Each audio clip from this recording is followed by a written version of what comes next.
Remember when I used to use video game music as my background? For my streams? Oh, never mind. Wait, why am I over here? There we go. Much better. Hi guys, I'm live. What up?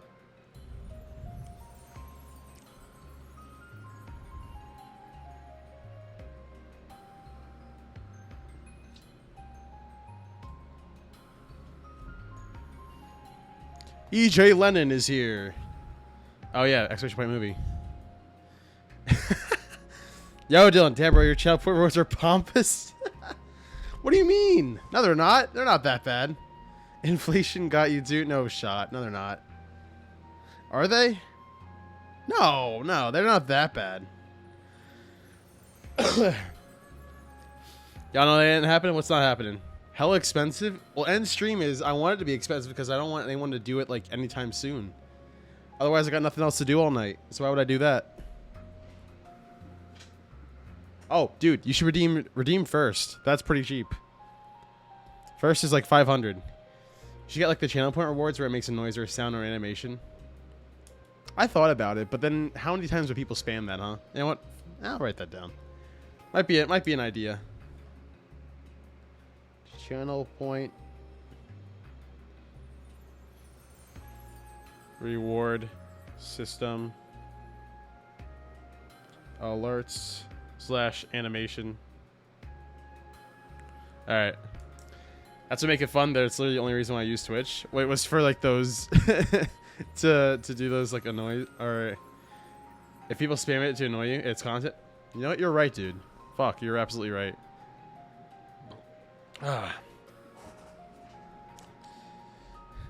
Trey had to fix her channel points because I did that so much. Oh, for real? Oh, wait, then that's why there's inflation for that. That's too funny. Dude, I'm so glad she got her TikTok back, man. That's crazy. I was trying to spam hashtag free cherry M's everywhere across the internet. That's insane that she got banned. She got haters, bro. I don't understand. Everyone's got haters.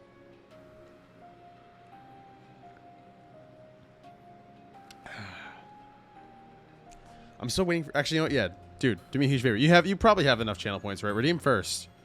Just do first real quick, and then you get a special surprise if you do that. See, if you asked about like interactivity, this is something interactive I do with whoever picks first. Who else is here? Alame's here. SB's here making money moves. He's gonna give me all his money. Fine.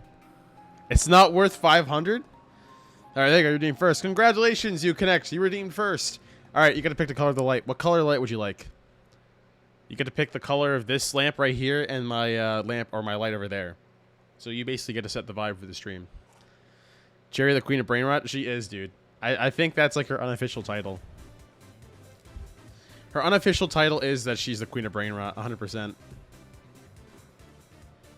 Cap. What do you mean Cap? She is the Queen of Brain Rot.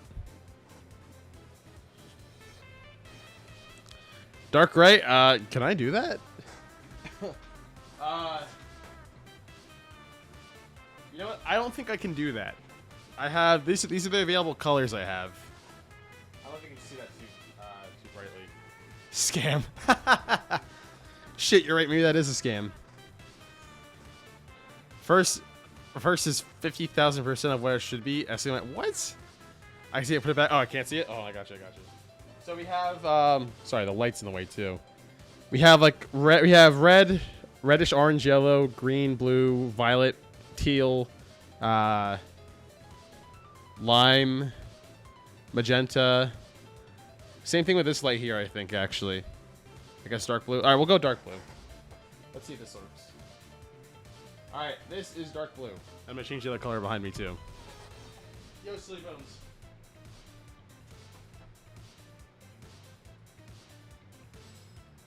Give me dark blue.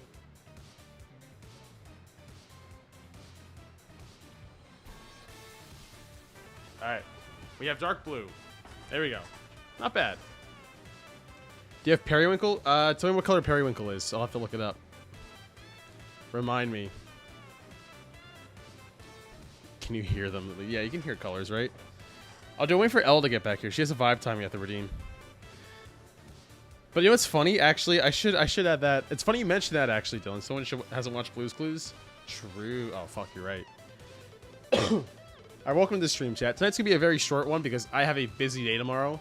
Today was actually a pretty busy day too. It was one of my last days at my current job, because I have some big plans for this summer. I'm going back to school. No, I'm kidding. That's not what I'm doing this summer. Hell no. But I'm actually, but tomorrow I actually have a gig helping out somewhere for a production type thing. So I think that's gonna be very fun. But it's gonna be an all-day endeavor. So there's no way I can do a 6-hour stream like I did Saturday. Saturday was fun. Let me get that out of the way first. Saturday was such a fun day to stream. And it was such a great collab with talking with Gray and with Cyan. He's gonna ruin the production. No, I'm not. Gotta hit the summer school grind. No. I lied about summer school. Speaking about school, your boy graduated. Oh, congrats, silly. Dude, how many people are graduating this month or like these last couple of months? That's awesome. Claps in chat for silly, dude. That's awesome. But yeah, so what was I saying? So that is what's happening tomorrow. So I'm gonna be live until like 12 or 12:30 tonight. Nothing crazy. So tonight, literally all I'm doing is just like reacts and reacts, recaps, some announcements, and also making my stream live on stream. I like your whole or your whole stream asset setup, except the streamer rewards. Or the streamer rewards. Oh. Oh, like, what do you mean, like, assets? Like, all, like, the stuff I, like, kind of set up on my own? Or, like, on my end? All, like, the overlays, all the panels, all that shit? I, too, hate the streamer rewards? No, you don't.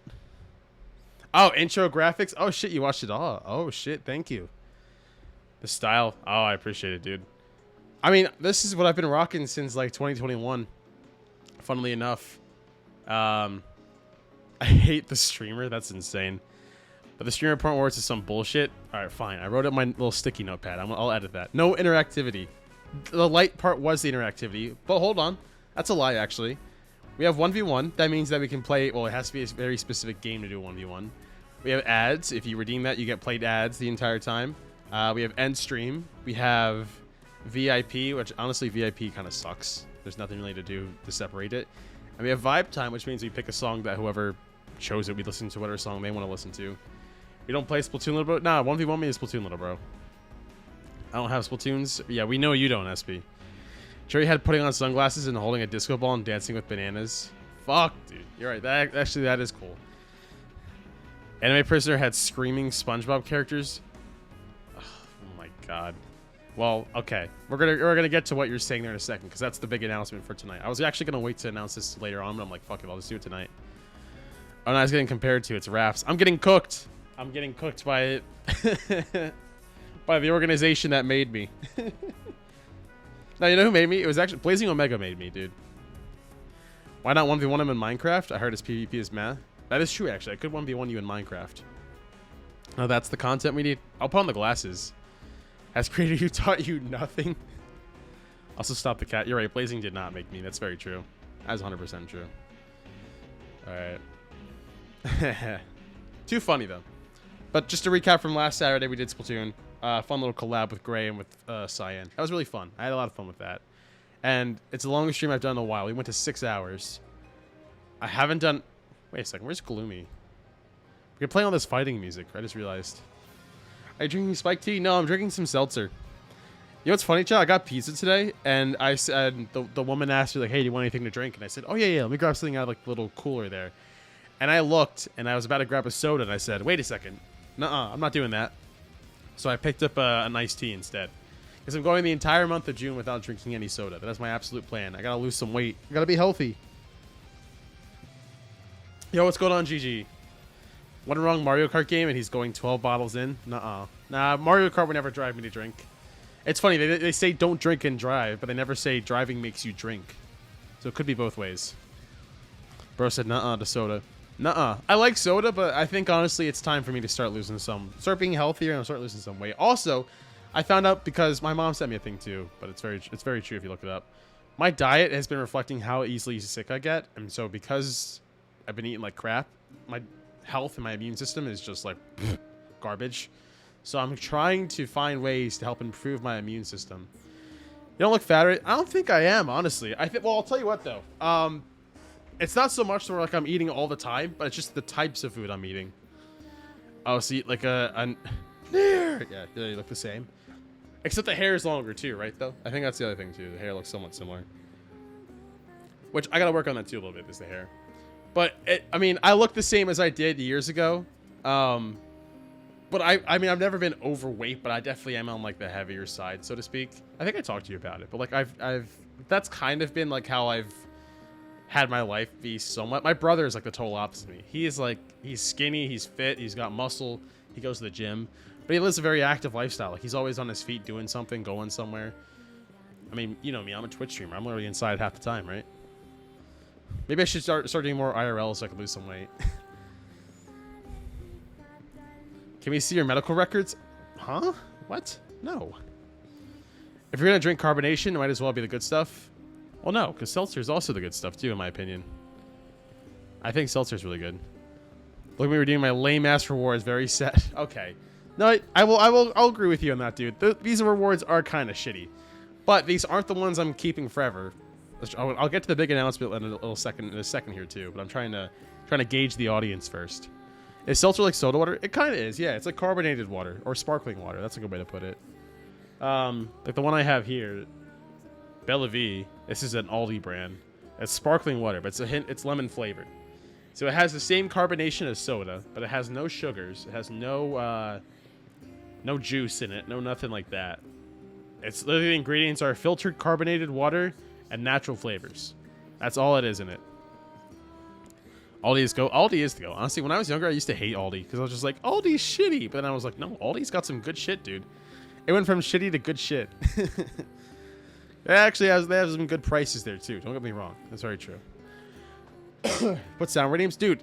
Dylan literally just said the same thing. He said sound redeems are like some sort of animation shit. Sound redeems might actually kind of be funny. But I should just make those bits so you guys have to give me money regardless. I think that could probably work out. Should get a soda stream. We actually have one. We just haven't used it in forever. That's the thing. We haven't used that in forever. Oh, are you going for video game review content on YouTube? Kinda. So here's what I was telling, because I talked with Peter about it. I liked doing it.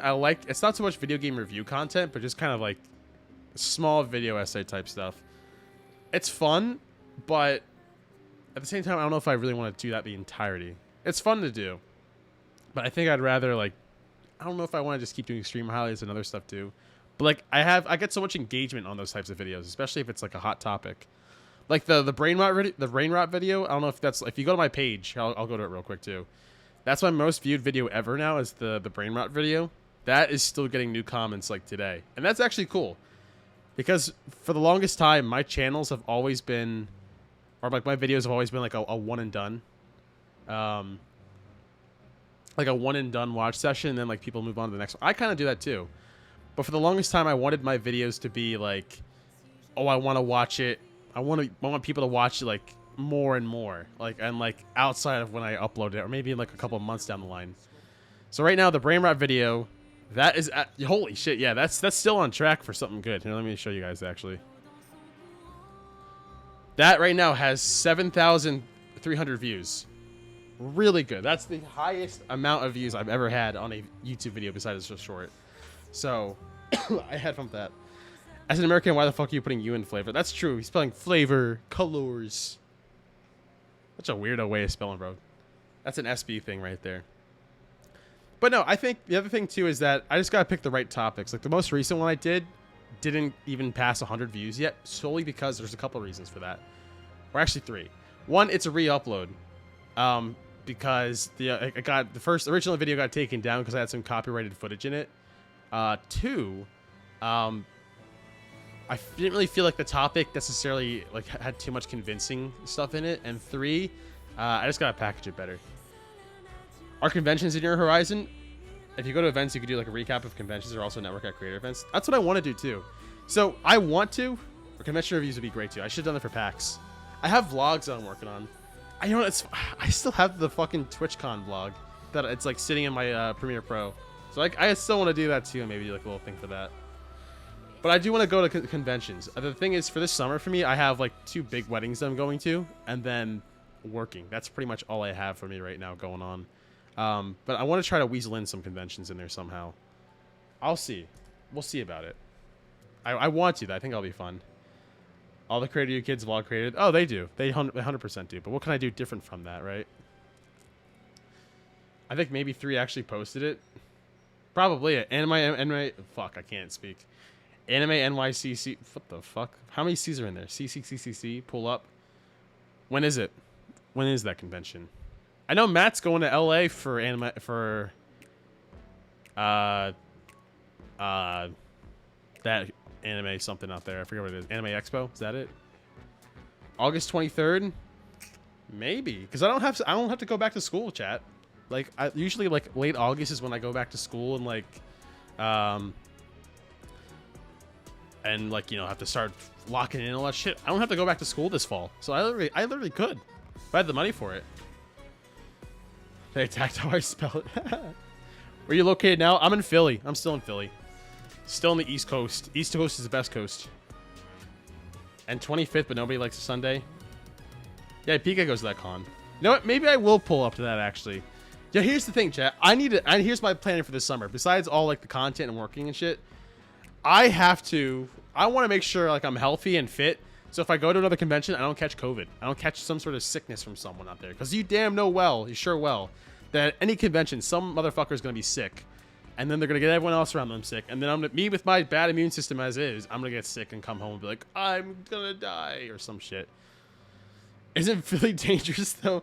Not really. Well, some parts of it is. I won't lie to you. Some parts of Philly are kind of bad. If you do conventions, you can do like first looks at new games and review them.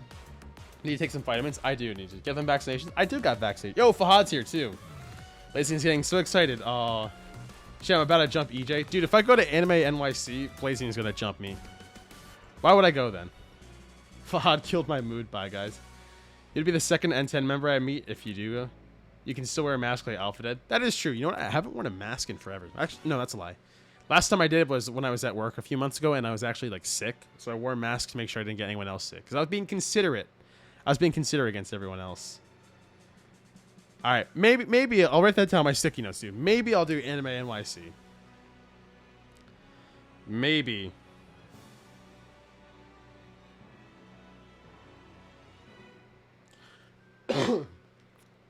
But you know what's funny? I want to make sure I don't spend like I'll do a challenge. Like try not to spend $100 at an anime convention. You know what? That actually might be a good idea. I'll write that down. Try not to spend money challenge. Try not to spend money challenge. Dude, where's Gloomy? You got all this fighting music playing.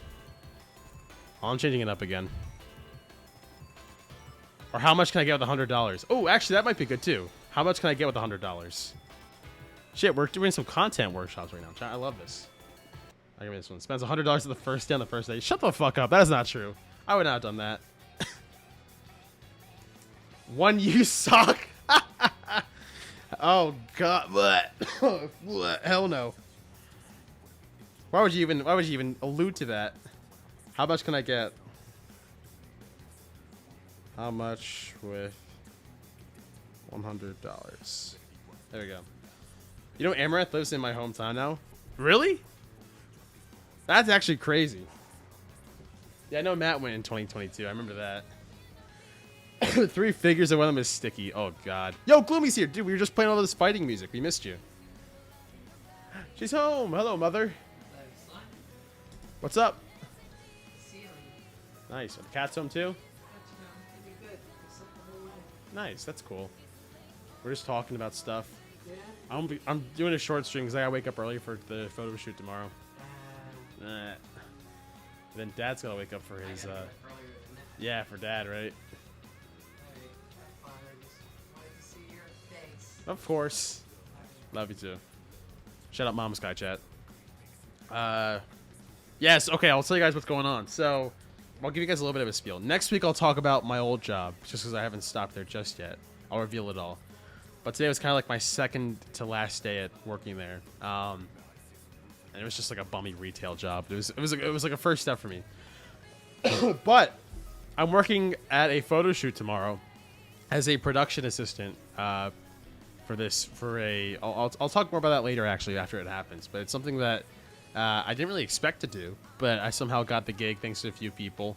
And this is literally kind of like a step in the direction of what I want to do. So it's a little bit of like a nice kind of change of pace for me because I've never done anything like it before. So it should be fun. I'm really excited for it too. I'm really nervous too because I don't know how the hell I'm going to do. But we'll see how it goes. I just got to show them all my accolades. We'll see. Sorry, let me scroll back up here because I was talking about something. Oh, you're talking about the vlogs. I think maybe 3 actually posted it. That's funny. Yeah, I have so many vlogs in my backlog that I need to get out at some point. So much stuff that I need to continue working on. That for the most part, like, I feel like it's all just kind of come, not crashing down, but it's just all going to be all over the place until I finally sit down and do it all. Also, I wasn't here because I went to San Francisco, buddy. Just got home a few minutes ago. Oh, shit. Oh, you could have seen LD there. That's kind of scary. Gloomy was on LD watch the entire time, dude. I'm glad you didn't. Let me pull up some more music here real quick.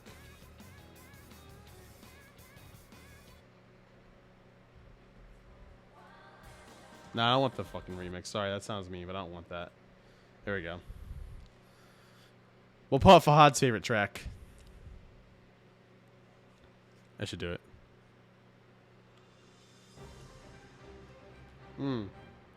Low key, I forgot what LD looks like. You'll see a picture of him. Oh, bro, LD gonna be at the Nintendo San Francisco Open? He will be there, actually. Yeah, that is true. You know what? If I am thinking about going to Anime NYC, I think that'd be sick, but I also want to kind of go to the Nintendo store again. I want to kind of see around New York again, dude. It's been forever since I've been there. And I actually want to... Maybe I can go with Litz. Damn, really? Oh, wait, no. You guys used the wrong emo, man. Don't we have a Gartic drawing of LD? Do we? I don't know if we do. Blazing, you spelled it wrong. It's literally just damn with an exclamation with a uppercase D. Shout out D, chat. Blazing knows what I'm talking about. I don't know what the fuck I'm saying. Oh, by the way, this motherfucker wouldn't open his streaks all month, so I really had to make him do it today. That's funny. Huh? Uh-oh, dude, don't, Oh. That's cooked. Ooh, game tied. Oh, excuse me. Oh, my stomach hurts a little bit too. I got some things I think are cool at San Francisco, but wasted like half a grand? Say, what's half a grand? Half a grand for them? Chicken Dog got Litz back to doing launches.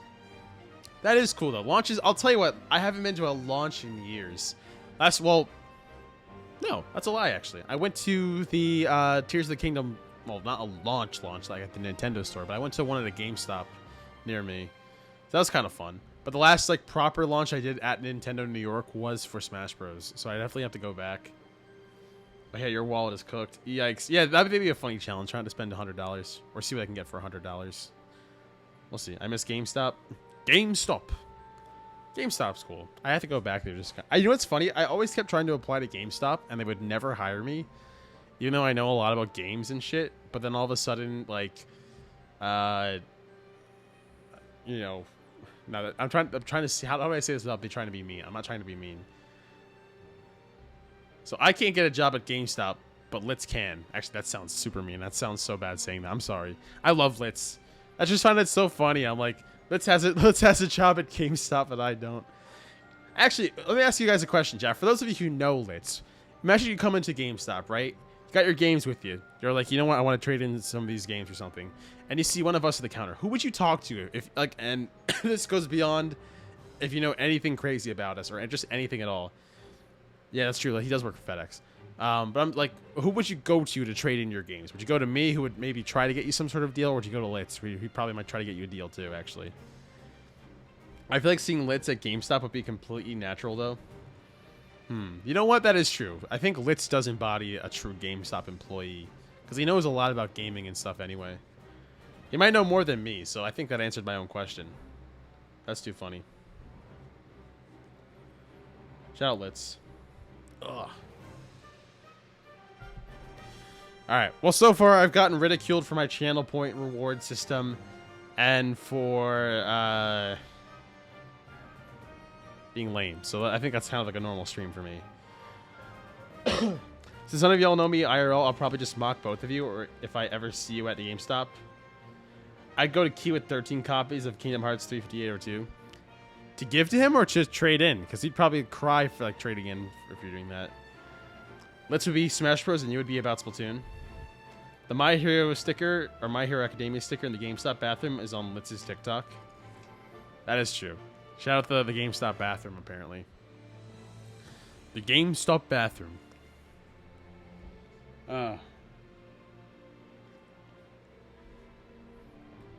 Good for him, though.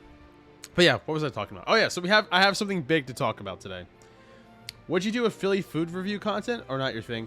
Maybe not like a main channel thing. I don't think food really reviews are my type of thing on like YouTube, but I could probably see it be like a TikTok or like a Instagram reel or something. Somewhere like an exclusive piece of content, or like, hey, like I tried this food or whatever. Hey, what's going on, Ella? I was considering GameStop, but I walked into the closest one to me to feel the vibe, and it smelled in there. There's another one further away, and it seems relatively fine. It's probably busier though. Well, if it's busier, it probably smells even worse. Dude, if you walk into a GameStop and you get a huge like funk, you're just like, yikes, I'm out of here, bro. Especially during the summertime, dude. They better crank that AC up 100%, dude. I'm not trying to go to a GameStop and smell a sweaty gamer, dude.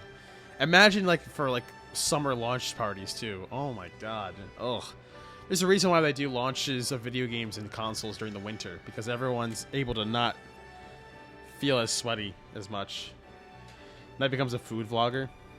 I'll tell you what though, I did consider doing that for something here. I think we could do that. It smells like Insul here. What? No, it doesn't. In this chat? Fuck that. We could go Ben for Ben. Or we could go M for M.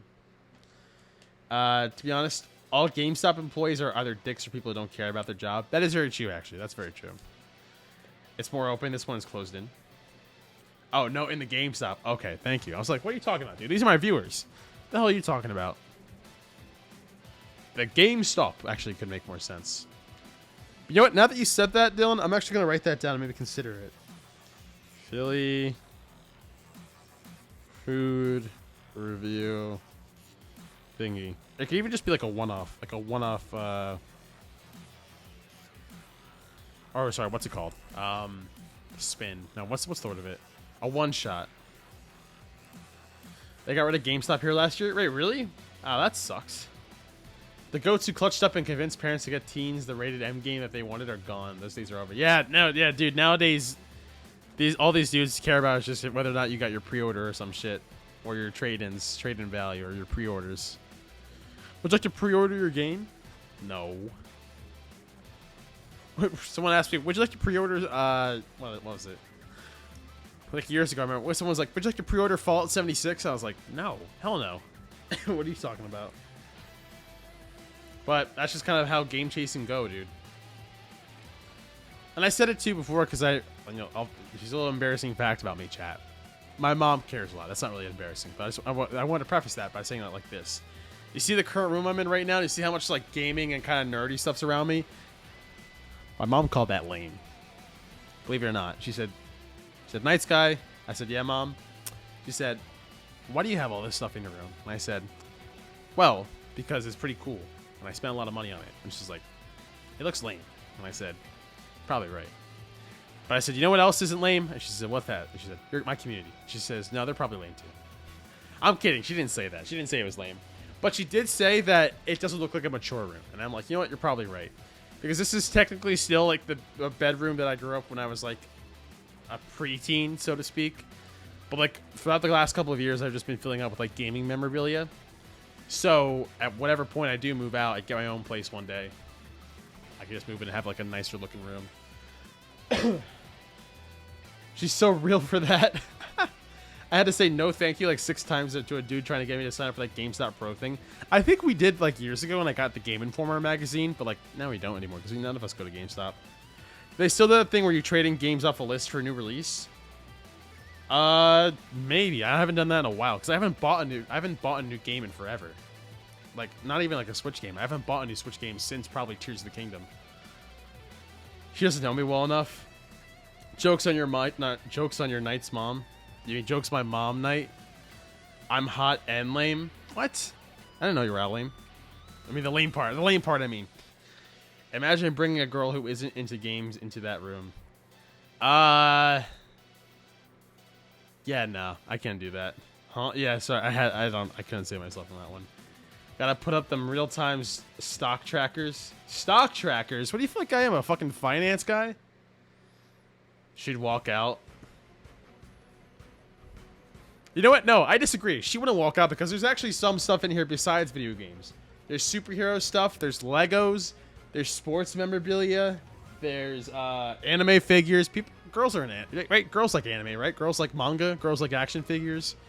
Girls like manga, right? I think isn't that what all the girls are into these days, right? I'm not gonna say welcome to the crib and we got the hospital. Fuck you, Gloomy. Shut the fuck up. We got the hospital bed. This is not a fucking hospital bed, dude. That's just the way the sheets look. And Mario blanket. Don't mind the mannequin. I hate that. And that's a good fucking quote, Gloomy. I'm gonna screenshot that. Welcome to the crib. We got the hospital bed and Mario blanket. Don't mind the mannequin. Listen, I don't know about y'all, but I think mannequin is the ultimate piece here. They got the... Huh? The wet socks? I didn't know J. Cole was here. Hold on, let me put this in quote wall. Night gets lonely. No, what the fuck? That's not why he's here. Alright? Mannequin's been here since 2020. How the hell are you talking about that, dude? Mannequin's like an essential piece of this whole room, this whole entire thing. Who suggested the Celica trial theme from Engage? I don't remember. This is actually all in the music that we picked. Which, by the way, we're going to talk about that later on, too. The music thing. Next to the bed, too. Damn. Shut up. No. If I land a certain deal net for next year, I'm going to send all the Creator Your Kids MREs to try. MREs? What are MREs? Oh, and Hot Wings Challenge? Dude, you want to know a Hot Wings Challenge? I did that for my birthday.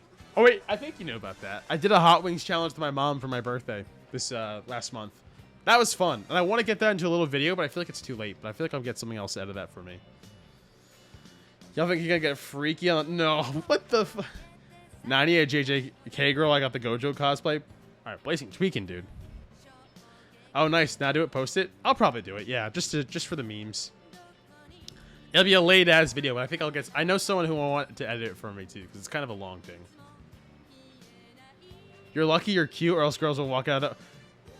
Talking to me or mannequin? Huh? Oh, military ready to... Interesting. Military ready to... You're going to get sponsored by the army? Is that what your plan is there, Dylan? That's crazy that you said that. Gloomy, I'm still pissed off that you said that this is the hospital bed, man. Oh, meal ready to... You had me for a second there, dude. I was like... We're getting sponsored by the army this time? Is that what the plan is? Okay, military rations. Okay, that's what I thought. What is Blazing on about? I have no idea, bro. Blazing's tweaking. Sometimes you just have to make do. You know what's... Okay, hold on. I'll show you guys. This is not a hospital bed. And also, Fahad, don't say a fucking word, all right? It is a little messy, but that's only because the blankets are on. The sheets and everything else are fine. All right, that's my bed right there, chat. Do not mind it. It is solely because my backpack is there because I was at work today. There's a couple blankets everywhere. There's my Twitch pillow, and then there's my Peepo that's just chilling there. But yeah, apparently it looks like a fucking hospital bed, all right? Oof, and a single bed too. Shut up! What's wrong with a single bed? What's wrong with a twin? That's a senior citizen bed, bro. Oh, come on. It's a small room. I live in a city. I live in a small room, all right? I don't have the luxury of living back in the suburbs like I did years ago when I had a big room, all right? Which, by the way, that would have been a really kick-ass stream setup if I had my room like I did years ago. But I had to make do. I have to make do with what I have. I think it's a nice room, all right? Don't fucking speak out about that. All right? I like to think that this room is actually pretty much set to go for that. 5 blankets... Better for culling, though? What? What is pillow? You know, it's been scientifically confirmed that those who don't make their bed in the morning won't pull. Well, I'm lucky I actually made my bed today. I just happened to take a nap when I got home from work today. All right, buddy? Why are you so concerned with whether or not I pull or not, huh? The only thing you should be concerned about pulling Is it Giratina V, huh? How about that? How about the only V card you should be worrying about? Is it Dodrio V, huh? Huh? Ever think about that? Yeah, that's what I thought. How about worry about, how about try pulling a Rotom V, huh? I don't think none of y'all did that, huh? Yeah, I did that. Yeah, that's right. All right. Stop worrying about pulling, huh? I have some good pulls, chat. Don't think I forgot about that. Why do you have so many V cards? Dude, because I'm a boss. I never lose. EX are better, I'm afraid. Yeah, they are a lot better, actually. No, fuck that. Level X is way better. Level X will always be better. I make my bed and pull hard. Huh? Okay. I don't need to know that, but thanks. Where your bed looks like those beds in the doctor's office. Not only that, your bed looks like those beds that are at a massage places. You can pull Pokemon cards, but you can't pull hose. Kind of depressing, to be honest. Dude, what? Why pull hose when I can pull rare Pokemon cards that go up in value every single year and then resell them? Huh? Why not? And who even says I need hose? I don't want hose. You know what? Real talk here too, right? I will never understand. This always happened to me when I was in high school and middle school. People would always make fun of me, like, bro, you get no girls, bro. I get all the girls. And I'm like, that's great. Why do I don't want all of them. What am I supposed to do with all of them? What's the point in pulling a whole entire roster, dude? What do you think this is? A baseball roster? Is this the starting pitching for the rotation? Is this the Philadelphia Phillies? I wish it was. But what do I need a roster for, dude? I don't need that. I don't want, huh? Single life better, to be honest. See, Blazing gets it. He's been in this type of need for years, and he's fine with that, huh? Put copium, bro. Listen, chat. You will never find me complaining about not having hose, bro. I'm telling you, real shit, real talk here. Real Night Sky at Real Night Sky at Instagram.com. All right, go follow me there, chat. Exclamation point socials. Let's see. Does that even work? Probably not. Oh, I lied. It does work. Exclamation point socials, chat. Go check it out. Go follow my Twitter. Go follow my Instagram. I really appreciate it. And go follow my YouTube. Thank you. But for real, like, I don't need to worry about any of that. Okay, SB, I do not have that. Shut up. That's crazy. Stupid ass SB. All this talk about food stuff is kind of cool, though, Dylan, now that you mention that. Scary game content? I do need to play another scary game. That's true. We played... Oh, we still gotta play Crow Country. I'll play that this week. How about that? Guys, can't we put our differences aside and jump SB, pretty please? We should, actually. We should jump SB. I agree with that. Also, wait a second. I'm just going to call attention to Ella again real quick here. Because what did GG said here? Stop flirting with streamers. Is this what you're known for, Ella? Do you flirt with streamers? That's crazy. I ask him all the time for horror. That is true, actually. You do ask me all the time for horror. Oh, I still got to get to the big announcement tonight, too. What about the game where if you scream IRL, you die? What game is that? I don't think I've ever heard of that one. SB, shut your freaky ass up. What about the... Oh, wait, I already read that. Fuck. It picks up your mic. Interesting. I've never heard of that. Send me that. That sounds really cool. I'm a flirty bitch, but only cute ones. What? Listen, chat. I don't know what the hell we're talking about here. I'm not trying to stipend nothing here, or trying to increase my ego or anything like that, because I do that on the daily anyway. But I will say this though. You guys should subscribe with your Twitch Prime. Appreciate it. It's free. You can get access to cool emotes, a sub badge, and added free viewing, which is very worth it in my opinion. So if you want to consider using your Twitch Prime, just link your Amazon account with your Twitch account, and you can use it today. Appreciate it. Thanks. Ah, good stuff. Ego stocks are an all-time low right now. Oh, we'll sell the stocks. Don't worry. Then why are you talking to Night Off? That's crazy, SP. Thanks for that, dude. To be honest, when I don't flirt with someone, whether a friend or not, it means I don't like them. Oh, as a friend at all. Interesting. So, like, so your flirtation is basically just being like, you know what, you're just a cool person anyway. But even if it is, like, totally platonic or not, like, you could literally just be like, if I don't, like, even, like, remotely flirt with you, then you just don't like them. That's interesting. I feel like I've known people like that before, too. Where if there's nothing like that, then ultimately there's kind of like, yeah, I don't really know that person too well, or I just don't like them for some reason. You don't flirt with me? Oh, well, there you go. There's your answer there. Sorry, man. Sorry you had to find out like this. Don't you flirt with anti members at all? Oh, of course I do, dude. Listen, if you've seen the bloopers of this movie, chat, you'll understand. You'll understand. You'll understand. Which, by the way, found an introspective on Night Sky. Uh-oh, I'm scared. All right, Fahad, what'd you send me? What'd you send me here, dude? Found an introspective. Oh, you think it's that one? All right, let me check in a second. The Psychology of the Fool. What the fuck? And recurring figures in the world. There have been fools who have caused surprise and laughter since time immemorial.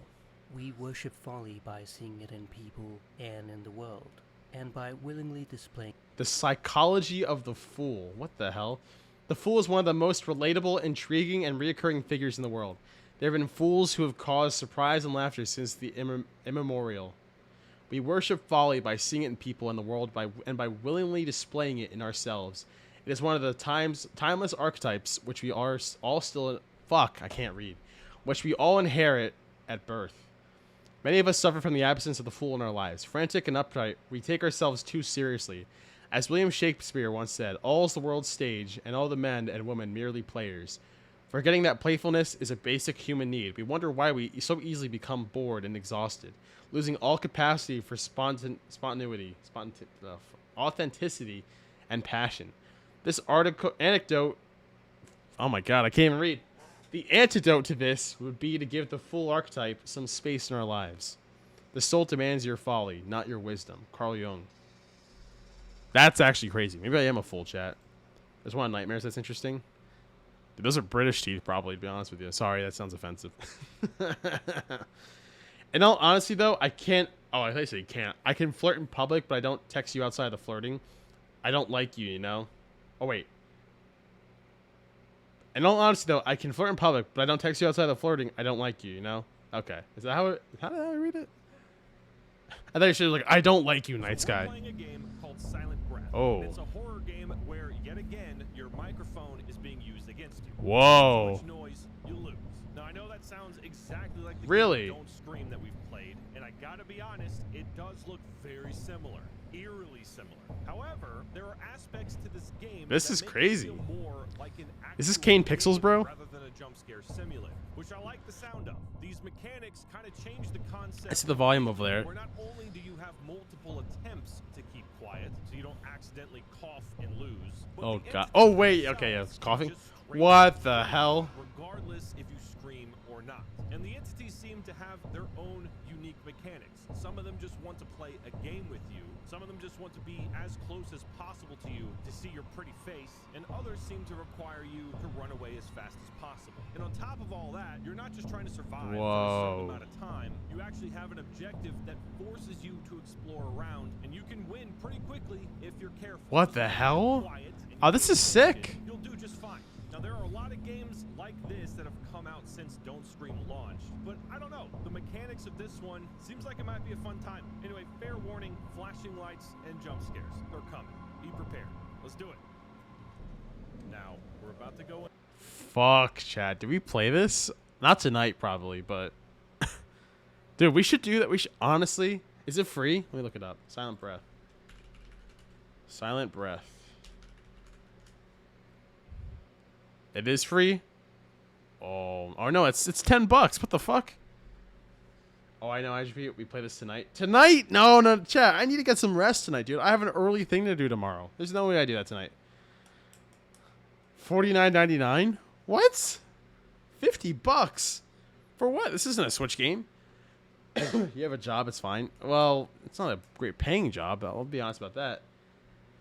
No. We gotta do that. We have to do this another night, chat. Okay, but also the classrooms. Check that out too. Silent Breath, the classrooms. Silent Breath, the class. Wait, what's that one Backrooms game that's coming out soon? Right? I want to play that one. Classroom's gonna make him cry. What the hell? Oh, who was the same person who made the video about that? Oh, even Queso played it too. Oh god, this looks. Oh my god, this looks horrifying, dude. Oh, it's called The Classrooms. Okay.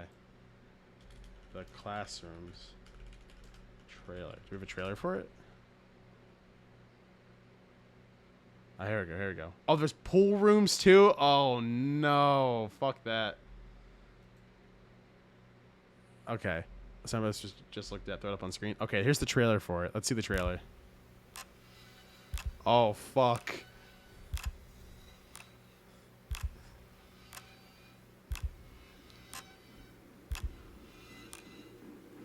Fuck. Dude, no way. No way I play this.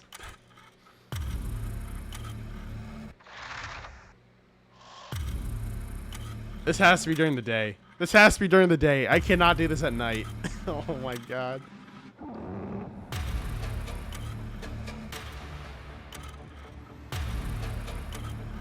You're supposed to escape or something?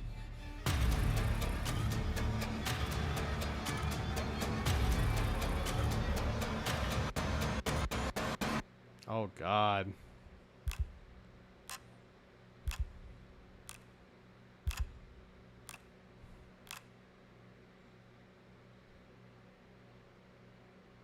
Oh, what the fuck is that? Oh god. Oh wait. No, I've seen this on TikTok before. It's like the slithering snake thingy. You have to utilize Sokotoa to defeat Hulk Hogan. What? I will let my bollocks watch that stream. Oh god. All right, fuck it. Maybe we do it. Maybe we do that for fun. Maybe we do that this week. Oh my god. Wait. You know what? Hold on, wait, what was it? That one looks hyper realistic. Yeah, your computer about to explode. Probably right. Wait. Hold on. There's one more. There's one more game I want to play too. The Backrooms game. I don't know when. Did they ever have a release date for that yet too? The Backrooms game. Oh, was it just called Subliminal? That's the one. That's the one. Yeah, this is the one. This is the one. Here, Dylan, I want to play this one too when it comes out. I think I wishlist this one. Warning. Viewer discretion is advised. I really want to play this one. Your PC's not handling that. Hello and welcome. Your safety Tell me that's too loud, is by the our way. priority. As you embark on your experience, please take note and remember these few tips to ensure a safe and pleasant journey. Buddy should wishlist a PC. Stay And want to buy me a PC? Maybe we should get sponsored by like Starforge or something. Panic can cloud your judgment and disorient you. Take Oh. a moment to take a deep breath. Oh. Relax. Relax. And continue along your journey.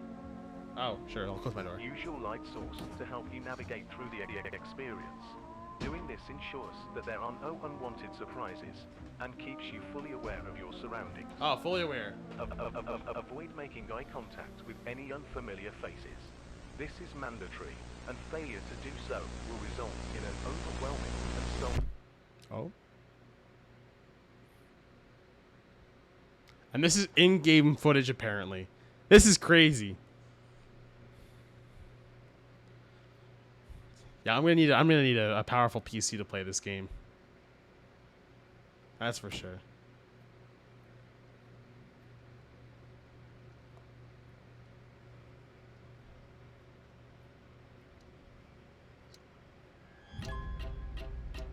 Yeah, like look at this, man.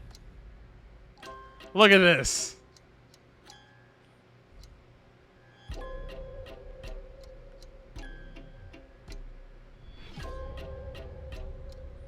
Oh my god. Let me full screen. Look, like a playpen one.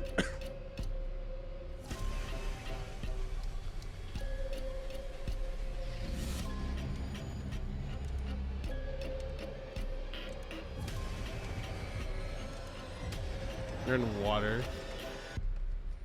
Dude. Puzzles.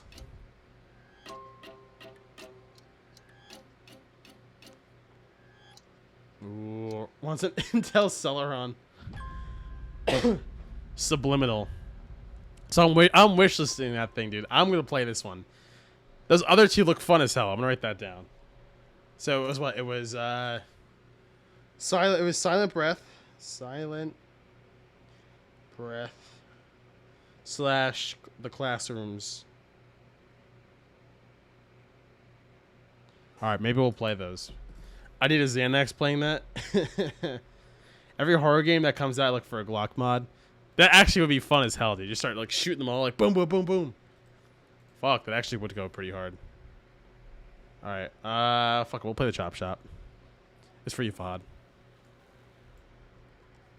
Should put it on Switch for 4th of July. I'd love to see some fireworks.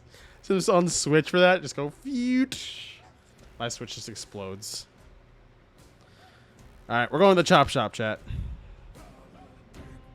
I gotta go. Peace. All right, see you later, dude. Thanks for giving me some ideas, and I'll try to make the reward system not lame. They called them lame, chat. I don't know what to think about that. Excuse me. All right, hold on. What did Matt send me here? Ooh. Underground. Oh, Panthers are up 2 goals. That's crazy. They're gonna win. Chop Shop goes hard. Yes, it does. What's lame? My channel points reward system. Damn, dude. Are we really gonna play some horror? Am I really gonna be a horror game streamer? That honestly kind of sounds fun, but I'd be so scared. I'd be shitting my pants. I'll not lie to you, chat. Whenever wherever I stream like a horror game, I always get a little bit nervous because I'm just like, I have no idea what to expect. Where's the Doc Hudson theme? Maybe we'll add that this month. This whole week should just be horror games to make it worse. Maybe not this week. So let me tell you the plan.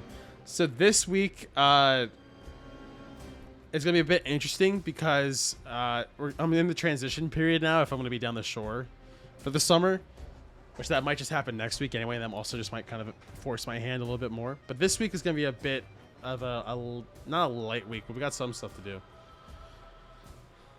I've yet to see a streamer reward that actually seemed cool. You're fine. Now, Dylan called them lame. You're transitioning. Congrats. Yeah. No, okay. Yeah, I'm transitioning to a bitch chat. That's what I'm doing. That you should play my Dino game. It's heavy PvP. It looks like fun. Would I have to be on the waitlist the whole time? And yes, Golden G. It is from Robots. Robots is such a good movie, dude. It's a classic.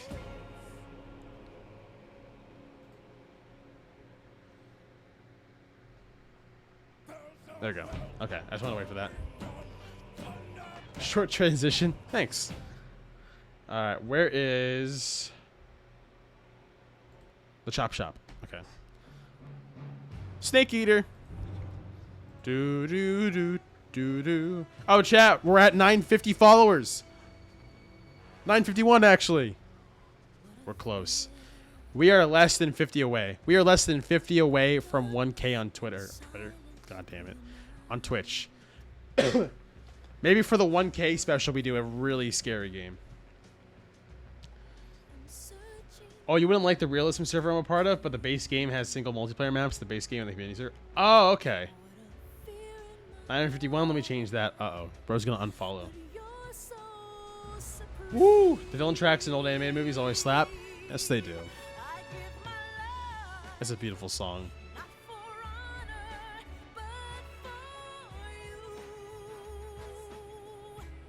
Beautiful song.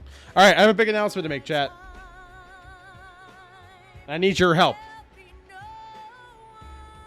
2 little announcements, actually. What Fahad sent me now. What is this? Oh, that's the Nuzlocke one. What the fuck? Youngest try Wizzy.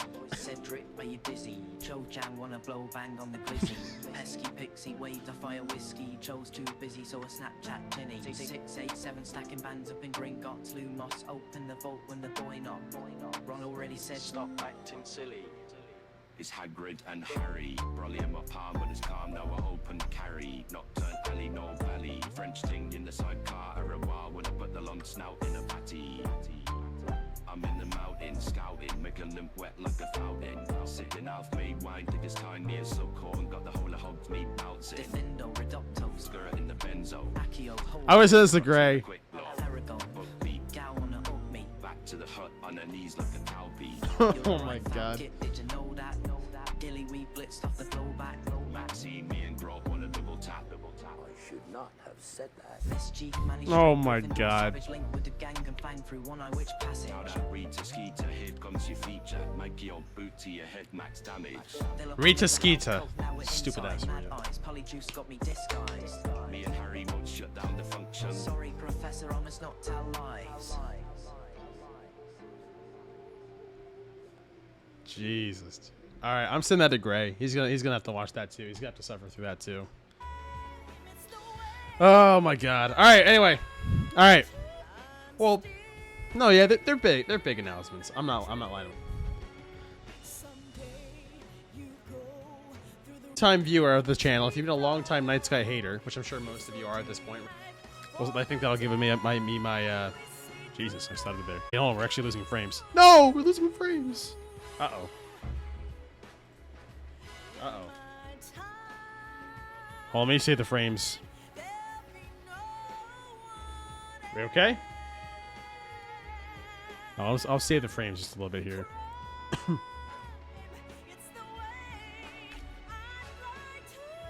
Alright, hold on, I'm saving the frames. No, it's my stream, or it's my end. Don't worry, sorry.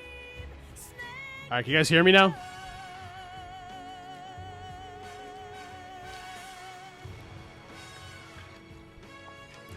Yeah, I think I fixed it. Okay. My app full died. No, I think it was me too. I actually lagged a little bit there. We're back. All right, sorry. Refresh for me real quick. My bad. I want to restart what I was saying. Refresh. Okay. Try again. We're back. Do do do do do. All right, here we go. All right, we got a big announcement, chat. I'm stupid. But all right. So here's what I want to say. Here's the thrilling part. If you've been a long-time viewer of the Night Sky channel, if you've been a long-time hater of the Night Sky channel, I should say, want to do this? He's been around 3 FPS. Nice. Now my frame should be fine now. If you hate me, type 1 in the chat. And if you still hate me, type any other number in the chat. Or if you don't want to do that, just type no, like Alain would. I just had my first ad here. Nice. Congrats. Hold on, I'll do this. Any gifters?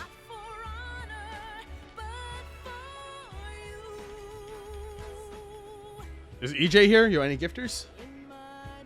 I should help you with that. Alright, anyway. Tell me when the ad's done. Followage. Night Sky for 4 years, 11 months, and 28 days. Ooh, he's close. Alain's pretty close to it, dude. Who asked finally? Yeah. Who asked me to say anything about that? Anyway. Alright, 2 little things here. Alright, so if you've been a long time Night Sky hater. Oh shit, wait, whoa! Fahad did it! Whoa! Fahad hit 5 years! Oh shit, he hit it right on the mark. Whoa. That's actually impressive. Screenshot that.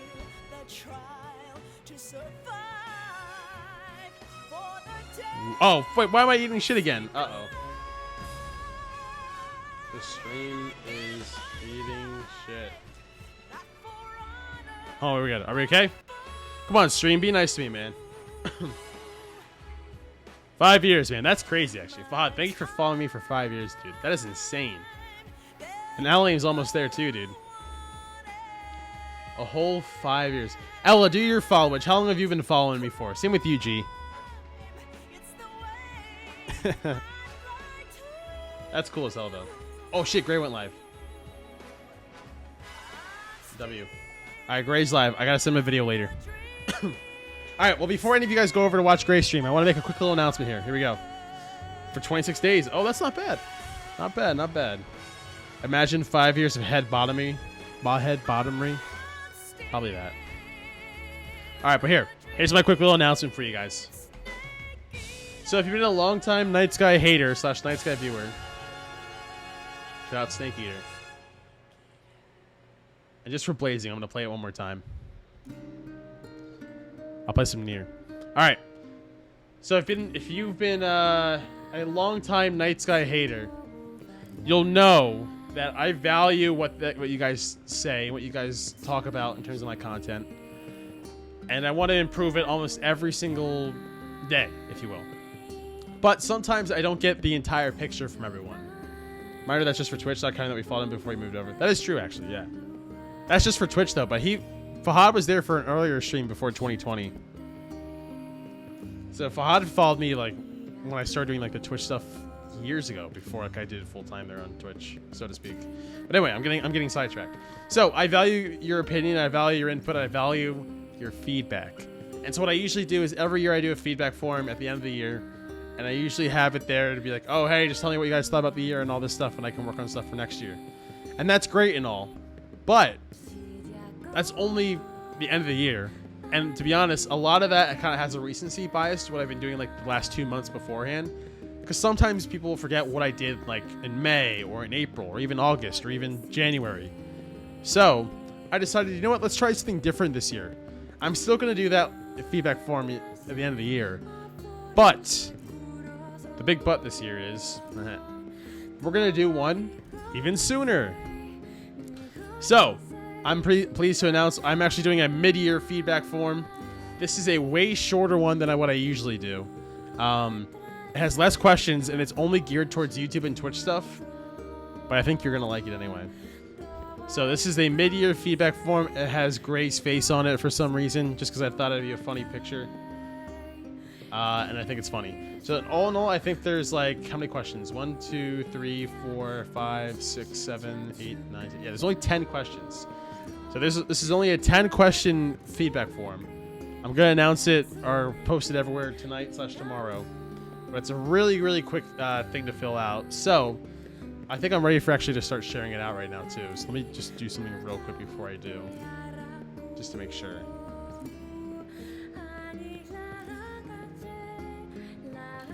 Okay, so save that. I'm going to star that.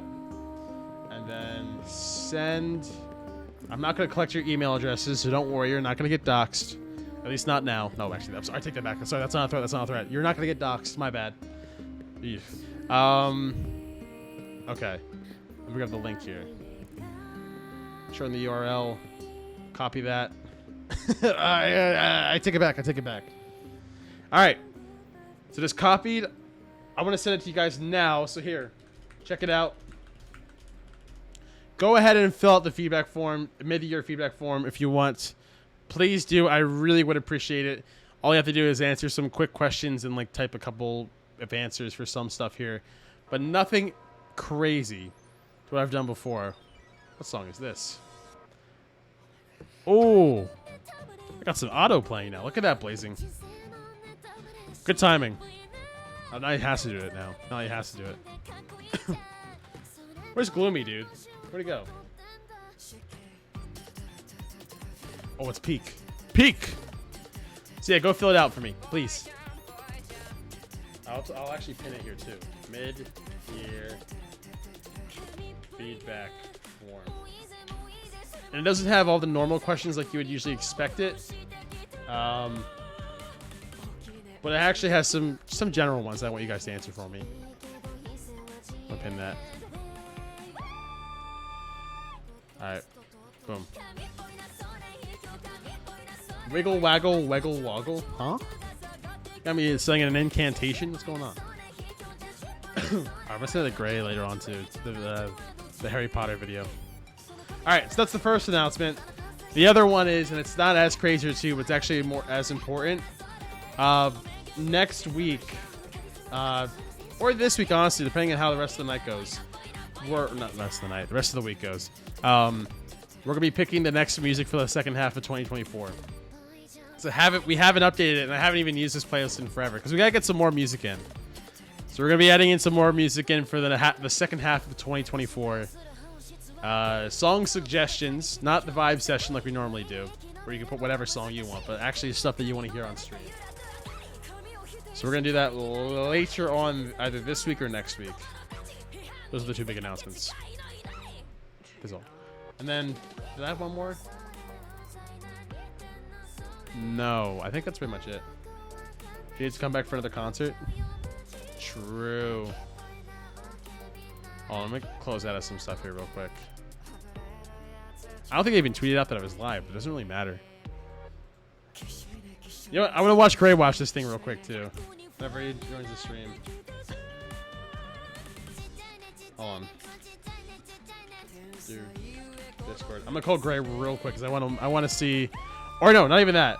I'll say I'm gonna send him on stream.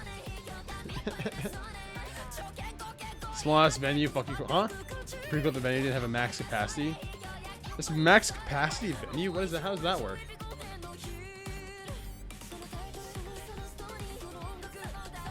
Alright, let me pull open his stream. I want to see if he's gonna watch it.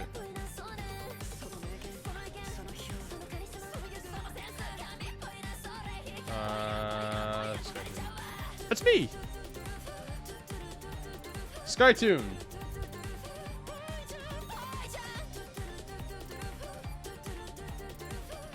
Let's see if he's gonna watch it. Oh, are you gonna work? Oh my gosh. That light is so bright. Stay here for 30 minutes and wait for you to work. I'm gonna refresh that. Sorry, chat. I gotta be reacting to Andy for like 1 second. You know what? I have an idea. Uh oh. When, Dude, it looks like a ghost. Why is it so bright in there? A ghost! A ghost in the shell. Oh my god, that fucking Jinxie emote. here's what we're gonna try. Jinxie So- fall. Just turned on the switch. We're gonna have that pop up. And then the second that that goes away. Please. Pretty please. Gray's face is brighter than Night's future right now. That's actually fucked up, SB. Fuck you. And you know what? I can't believe I'm saying this, but that's a funny quote. I really does not want to work tonight. That's not a sus quote, but that is a funny quote, SB. You alright, yeah, alright. MG. Stupid ass SB. Fucking cooked me again. Dude, what is it with SB cooking me the other day? A rare SB quote. Alright, let's see if he acknowledged it. Do I have to donate bits for him to... I'll donate some bits, actually. I'll be nice. Let's see. How many bits do I have left? I have 14 what? left. Shit. Let me see if I just I'll do just 2. try it. 3. Switch to the back cam. When back to it's this cam. fixed. Oh, Smile. would you look at that? Okay. There we go. Let's see if it works. So now, Oh, wait. What'd he say? I didn't hear him. Fuck. Oh, now I feel like an idiot. What'd he say? there we go. He says What to do go you know? Discord or something. What? Bada bing, bada boom. I'm a genius. Not really. Gray's face is bright as blazing when he heard EJ going to NYC. It's on now. True. All that stuff is working. Fuck, he just dono walled me. Turn that off. Hold on, wait. Do we have dono wall still? Um, We do. Chat, we have dono wall. And That's how it was right there. I just got like, I'm I just got legit dono really walled getting heavily. blinded. Boom. Mainstream. Oh wait, hold up. Oh, looking a little I think I forgot my password, but I didn't. 'cause it Sony just working. wouldn't work. Dude, that if anything, that's a W room. I'm never showing emotion again. Shoot, chat. All right, who's more likely? Which girl's more likely? Wait, what? Okay, I take that back. Sorry. Whose room would a girl most likely go into? Was it be Gray's room or would it be my room? Is this even downloaded? Because Gray's got the Skylanders on deck. He's got the. I don't know what I'm saying. Wait, mom. All right, my mom just got a sub. Woo! Are you excited for the Xbox games coming? Thank you for the gifted sub, EJ. My mom just got it. Depends on what they are. Placing said, "You are my Maybe. friend." All right, thank you for the gifted sub, EJ. I appreciate that. Well, I guess my mom randomly got it. And that is the Nightbot message that I was talking about, Ray. Watch this on stream. No. Neither? What do you mean neither? Anyway, Oh, neither room. let's Yeah, get probably to it. not. Wait, Gray, answer my DM. Oh, he's playing Slender, dude. Yo, EJ with the 5 bits. Okay. Gray's, the table is fairly roomy. Well, what does the table have to do with anything about the room? It's the room itself. The table has nothing to do with the actual room. I'm already 16 minutes late. You are, and I'm trying to show you something. So no can do. Oh, fuck. I guess the answer's no. So no. Doom the Dark Ages looks fun. Damn. I fully got dono walled. I'm cooked. Even Gray dono walled me, chat. What do I do? What do I even do at this point? I got nothing else to talk about. I got nothing to yap about. Well, that's unfortunate. I haven't spent. Well, I didn't spend any money because I actually just used some bits that I had on me. But yeah, EJ, thank you for the 5 bits, dude. Appreciate it, and for the gifted sub. Make your own content for once. What the? Where's this coming from, dude? What? Where the hell is this all coming from? Gray playing Slender in 2024 is wild. Yeah, for real, right? I haven't seen Slender in forever. Cook him? Stop. He's not cooking me, bro. Jeez. Hey, the Panthers won. Oh, let me put it in sports chat.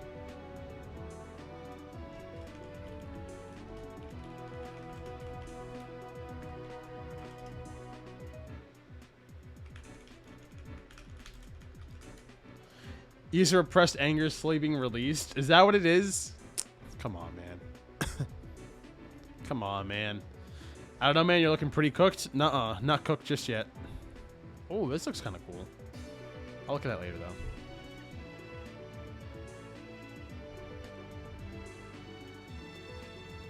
though. Oh, man. I'm tired, too, man.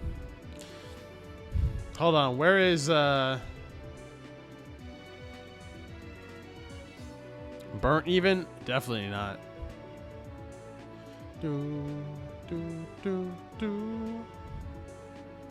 Oh, there's no new Mr. Beast video yet, so I can't watch that.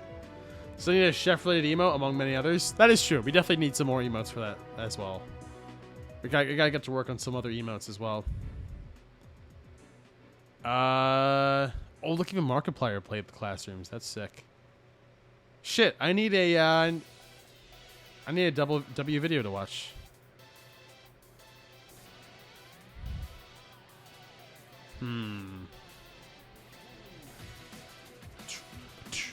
Wait, didn't I just play this song? There you go. Jump scare.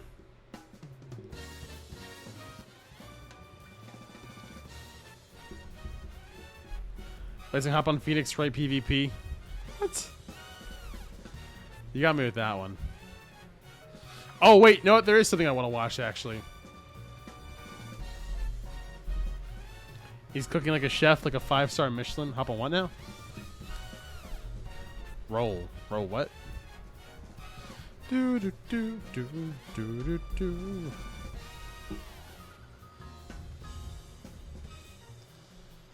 Okay, here we go. Hold on.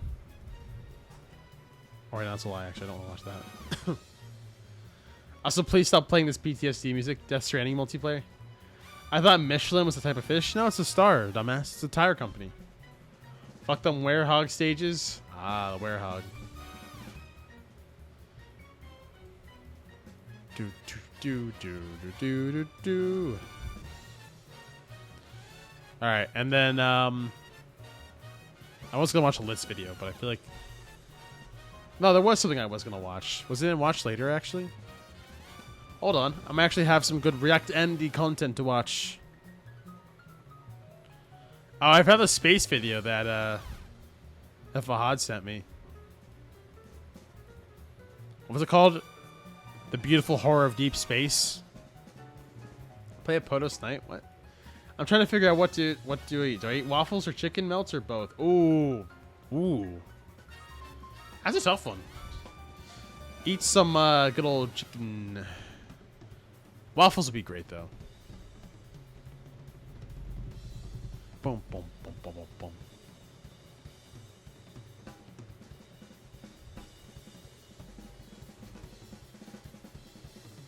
Both? You could do both, actually, yeah. Was there any other big announcements that I missed today? Oh, wait. Hold on, actually. Chat, this might be really relevant info.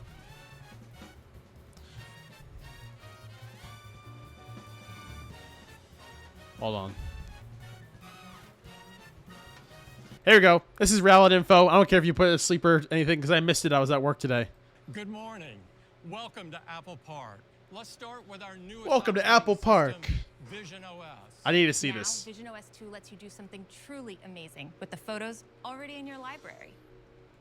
With just the tap of a They're in button, my library. advanced machine learning derives both a left and Timmy. right eye view from your beautiful 2D image, Do you guys know anyone who actually bought Vision Pro yet? No one I know has, and I'm actually kind of glad because that thing like tanked. I don't see anyone using it anymore. With natural depth, and now you can experience all your panoramas and spatial photos and videos together with the people you love using Ooh. SharePlay in the Photos app. People are amazed at how easy it is to navigate Vision Pro. I can Now, share my just hold your memes. hand Holy up shit! And tap to open home view.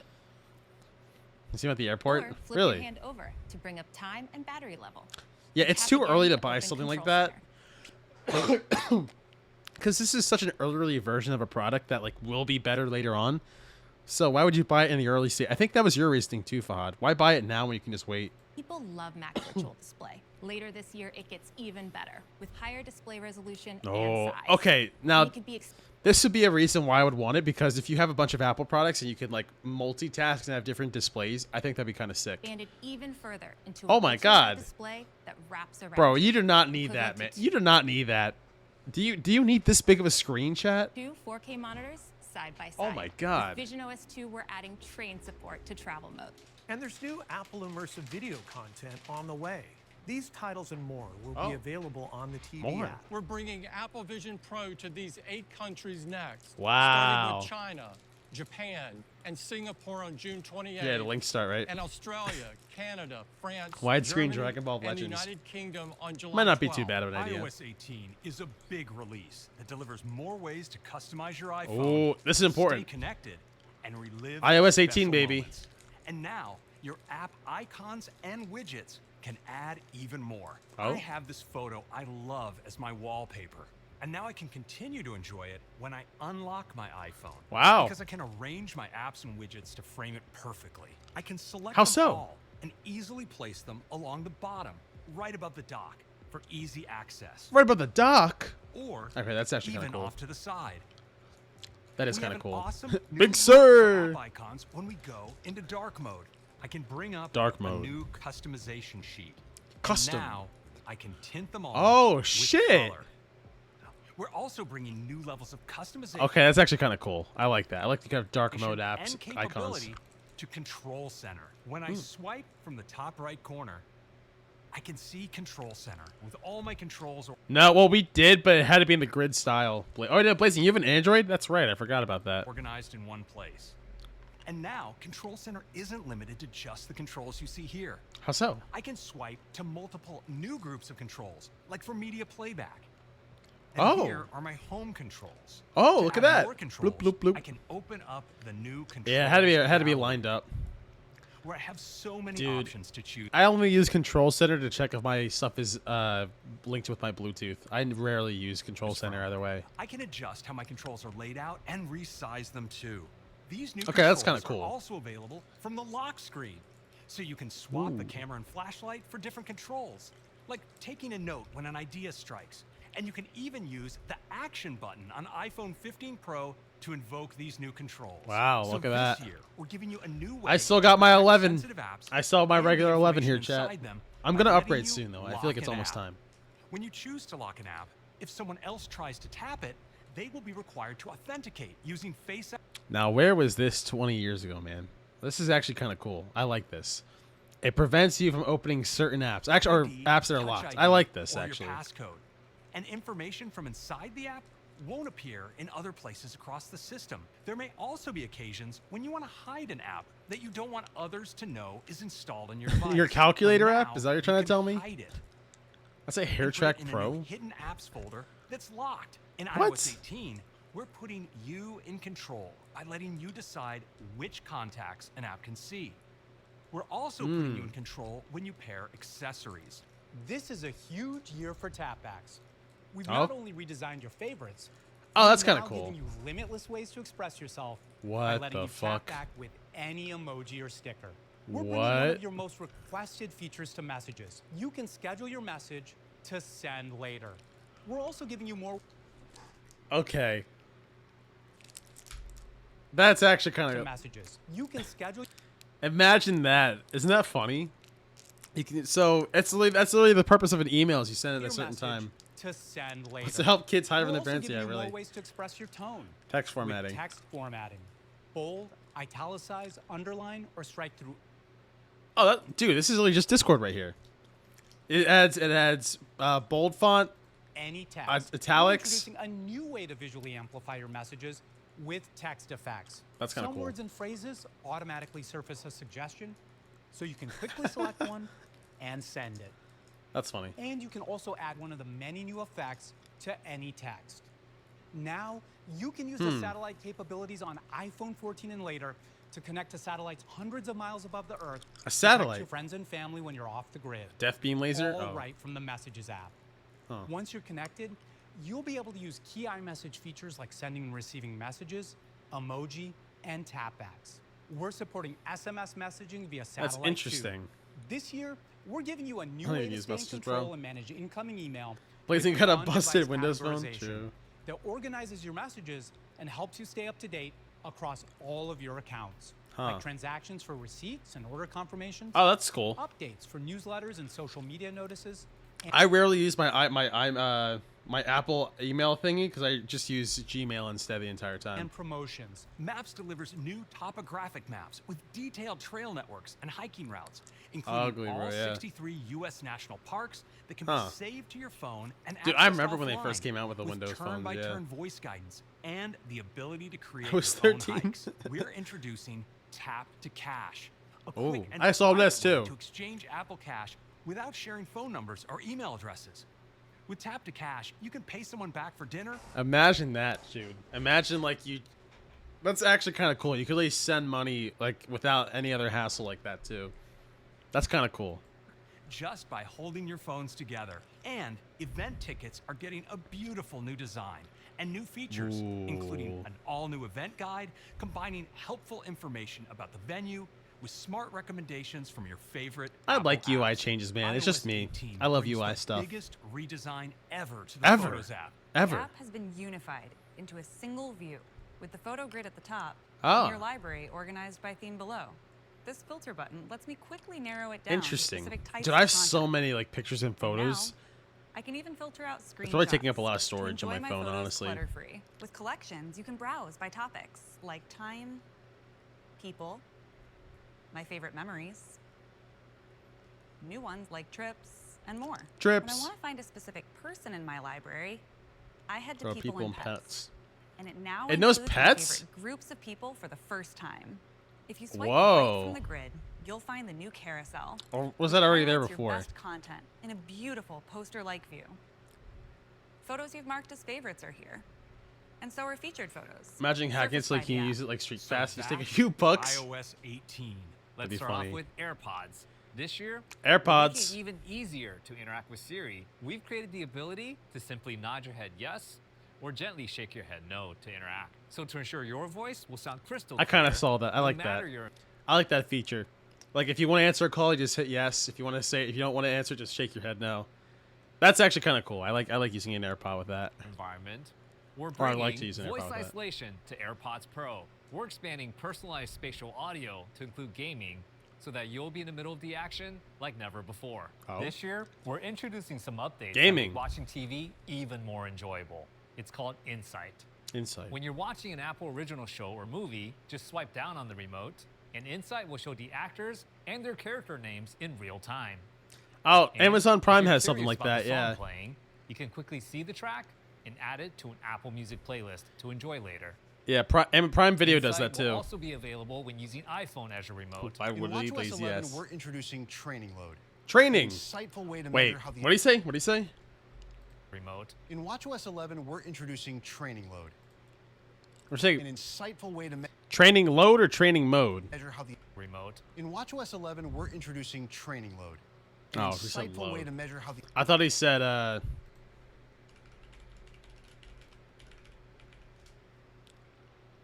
I thought he said. Melee. Hold on, shit. Melee voice. Why is Leffen popping up on here?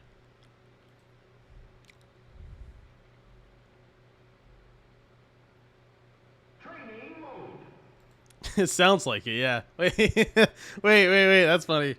Remote. In WatchOS 11, we're introducing Training Load.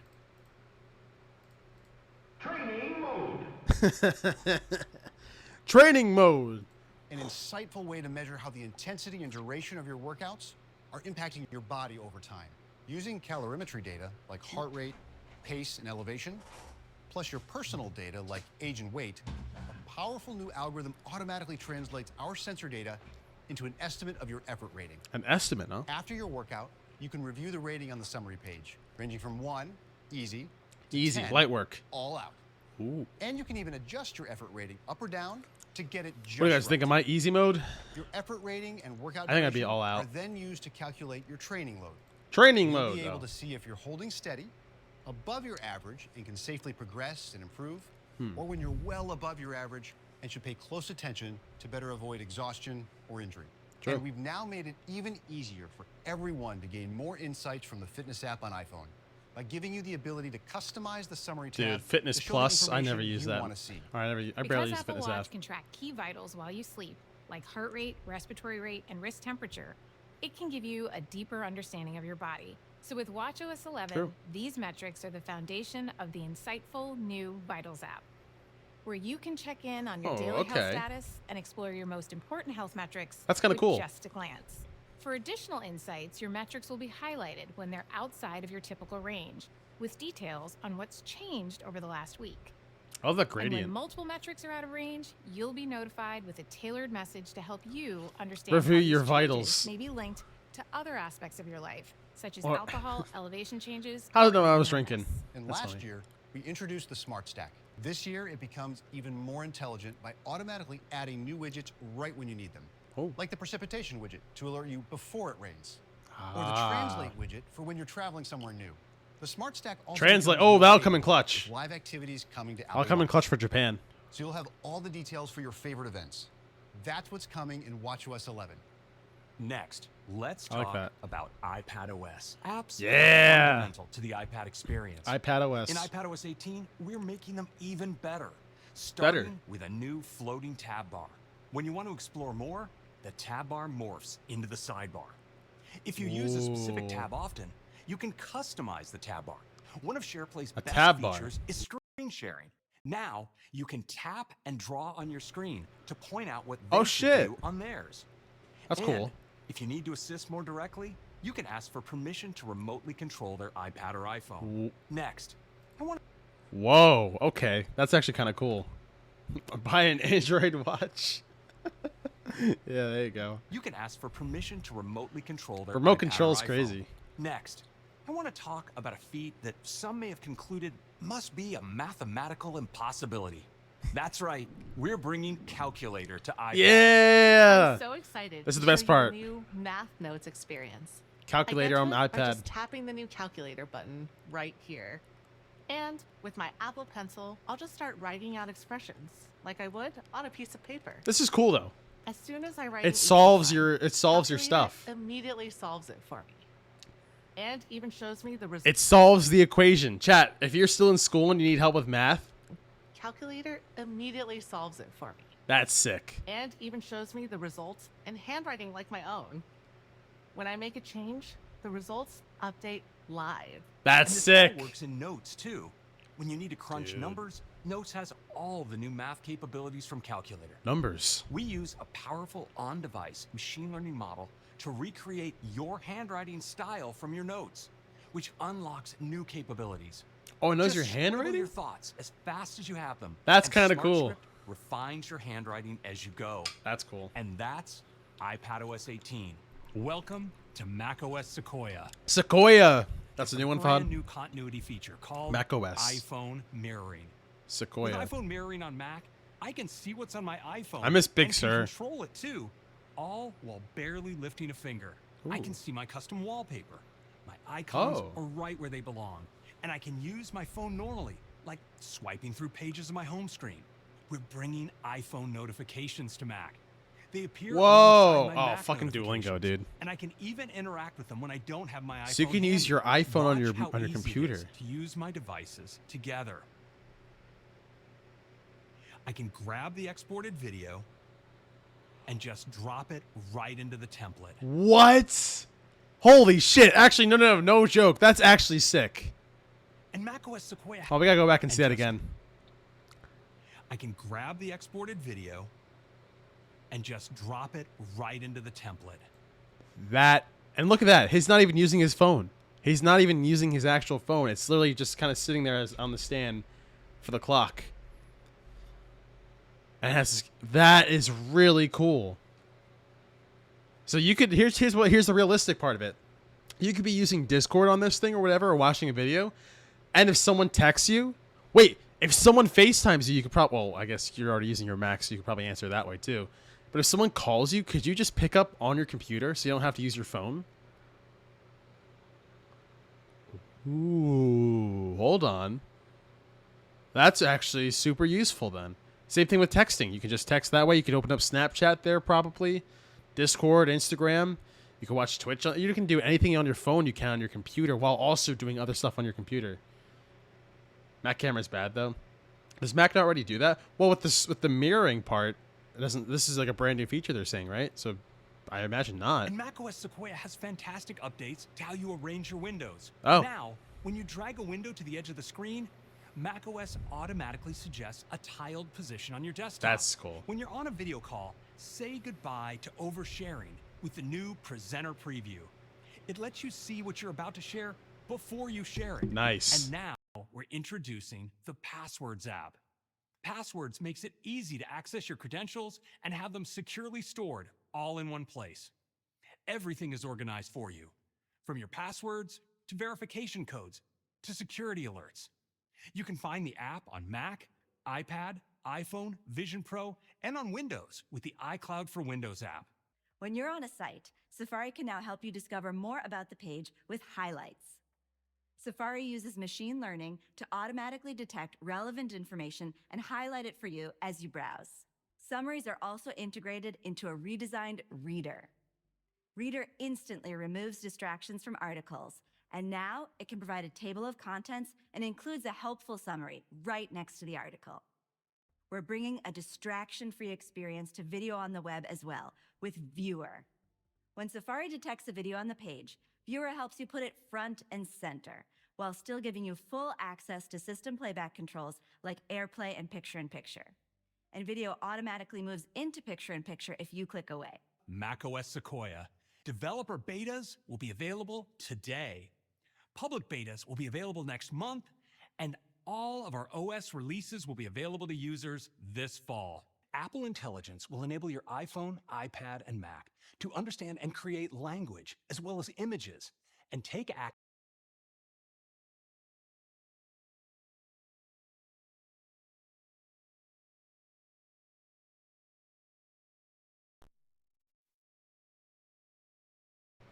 We good? Okay, I think we're back. So here's the AI. Apple Intelligence. This is their version of AI. To understand and create language, as well as images. They're kind of getting and flack take for this. action for you to Check this out. simplify interactions across your Yo, what's apps. going on, Blood? For example, your iPhone can prioritize your notifications to minimize unnecessary distractions while priority. ensuring you don't miss something important. Apple Intelligence also powers brand new writing tools that you can access system-wide to feel more confident in your writing. Writing tools can rewrite, proofread, and summarize text for you. And now you can create totally original images to make everyday Oh, look at this. conversations even more enjoyable. Check this out. This is what I So, saw on like when TikTok. you wish a friend a happy birthday, you can create an image of them surrounded by cake, balloons, and Oh, yikes. I don't know about that one, dude. This is the one that I saw people were kind of upset about. Ugh. That looks a little, I don't know about that one, man. You can make AI images of photos that you have in there already? Is that what it basically is? Ugh. Yeah, that's a no. That's a no from me, dog. 100% a no. and flowers to make it extra festive.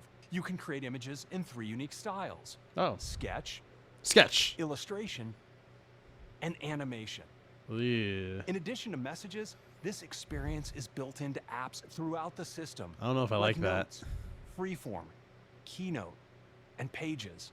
Another way Apple Intelligence is deeply impactful is its ability to take action across your apps. Action? So you can say Uh-oh. things like, pull up the files that Jaws shared with me last week, or show me all the photos of Mom, Olivia, and me, or play the podcast that my wife sent the other day. There's one critical Way. building Okay, that's kind of cool though.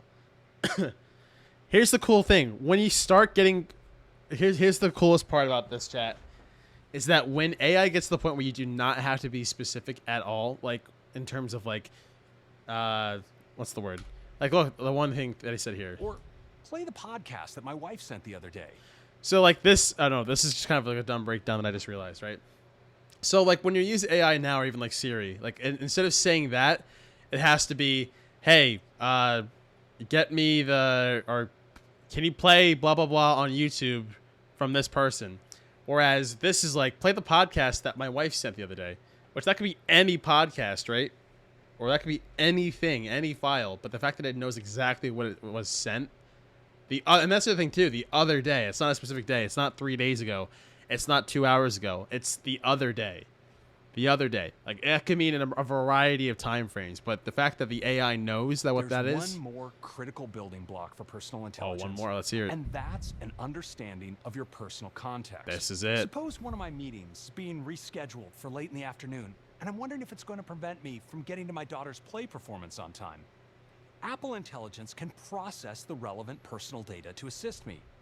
It can understand who my daughter is, the play details she sent several days ago, the time and location for my meeting, and predicted traffic between my office and the theater. Whoa. With Apple Intelligence, powerful intelligence That's goes kind of scary. hand in hand with powerful privacy. We have integrated it deep into your iPhone, iPad, and Mac, and throughout your apps, so it's aware of your personal data without collecting your personal data. When you make a request, Apple Intelligence analyzes whether it can be processed on device. If it needs greater computational capacity, it can draw on private cloud compute and send only the data that's relevant to your task to be processed on Apple Silicon servers. Your data is never stored or made accessible to Apple.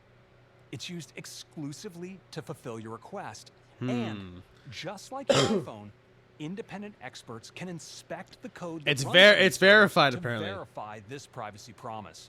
What the fuck, There are other artificial intelligence tools available that can be useful for tasks that draw on broad world knowledge or offer specialized domain expertise. What is that icon, man? We want you to be able to use these external models without having to jump between different tools. So we're integrating them right into your experiences. And we're starting out with the best of these, the pioneer and market leader ChatGPT. Ah, there it is. I saw that. Powered by GPT-4o. So Siri can tap into ChatGPT's expertise when it might be helpful for you. You'll be able to access That's ChatGPT crazy. for free without creating an account. Your requests and information will not be logged. So Siri will tap into ChatGPT if it needs extra help. Connect your account and access paid features right within our experiences. ChatGPT integration will be coming to iOS 18, iPadOS 18, and macOS Sequoia later this year. Wow. We also intend to add support for other AI models in the future. Thank you so much for joining us. Thank you so much. Have a great WWDC. Tim, where am I going? Tim, there's a... What the fuck? Cool. Siri's getting a huge upgrade. Dude, for real. Now, actually, I hate to say this, Siri, but you actually might be 10 times as useful as before. Which, that's crazy. Wait, well, all I want to know is, does it have training mode? Training mode. I guess it does. Where's Genmoji? I think they talked about that, right? Or did I miss that? Genmoji. Also, welcome to the stream, Blood. I don't know if I said that earlier. Here we go. Genmoji. Leveraging the power of Apple Intelligence, you can create Genmoji on device right in the keyboard. So you can make your own Match any emojis. moment perfectly. Just provide a description and you'll see your Genmoji appear right before your eyes along with your options to choose from. This is great in those times when you're updating a friend about your relaxing weekend, getting the group chat excited about brunch, or complaining about the rowdy squirrel right outside your window. And because Apple Intelligence cool. is aware of who's in your photo library, you can simply pick someone and create a Genmoji that looks just like them. These are perfect for sharing with Whoa. friends, reacting to messages with a tap back, and you can even add Genmoji inline in your messages. Let your imagination run wild as you create just the right Genmoji. Is that Ice Spice? Oh. Okay, that's kind of cool, too. You can make your own emojis. Making pregnant Genmojis for the... Oh, God.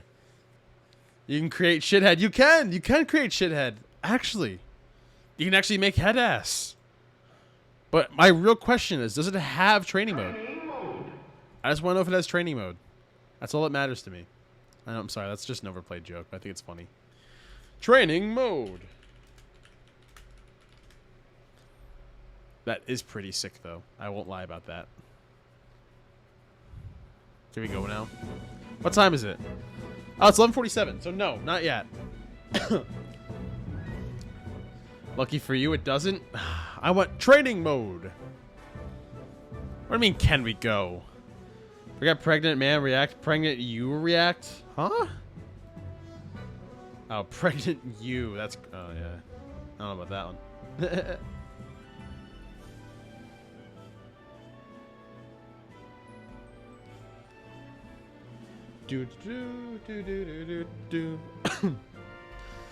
Alright, I think that's all the React I have. Maybe one more React Andy thing. No Daily Dose, though. I think I have one more video I want to watch. But that's cool, though. I'm really excited about some of those updates for iOS. But you know what else I want, though? Or I think it's going to happen soon, chat. I think I'm due for an upgrade. I think my 11 is due for a big upgrade. I think it's time to get a 15. Or even a 14, honestly. 14 is the threshold for when you start doing the other stuff, too. So we'll see. No, but first I need a new computer. If we're playing all those horror games and the Backrooms game, I need a new computer. I think that's the first one. Fuck! Oh, dude, this is a much better thumbnail. Hold on. I gotta send this to Face.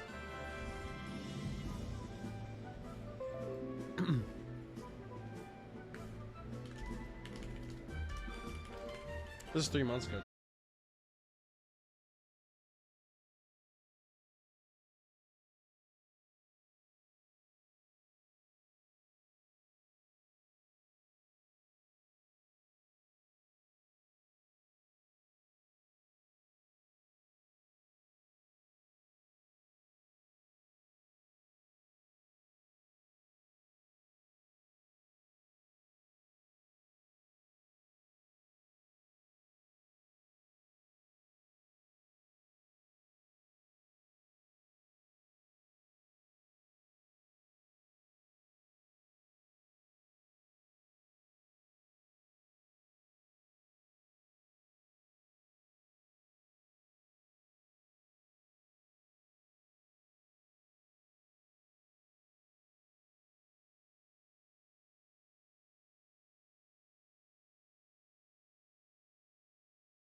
was a good song.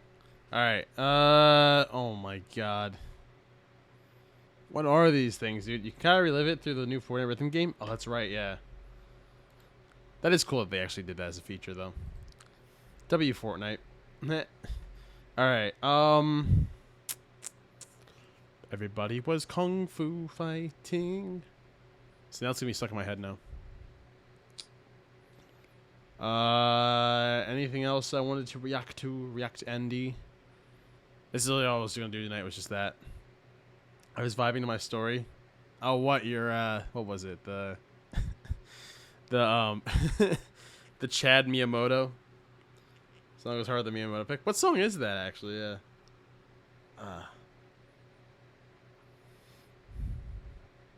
Fortnite stream went, dude. I tried to play Fortnite on this computer.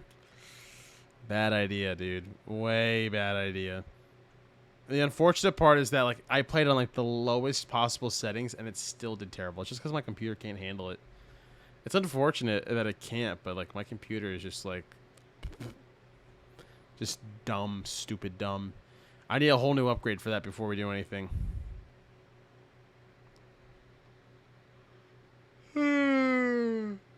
Oh, big yawn.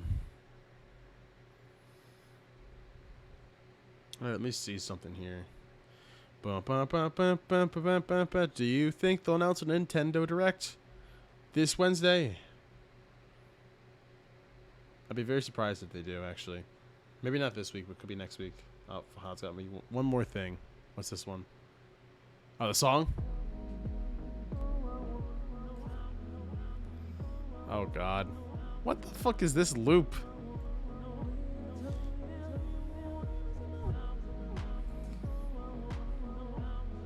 That's crazy.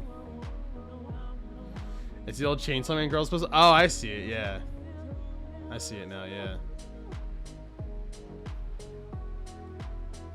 That music goes hard. Wait, Fob, put the filter on me.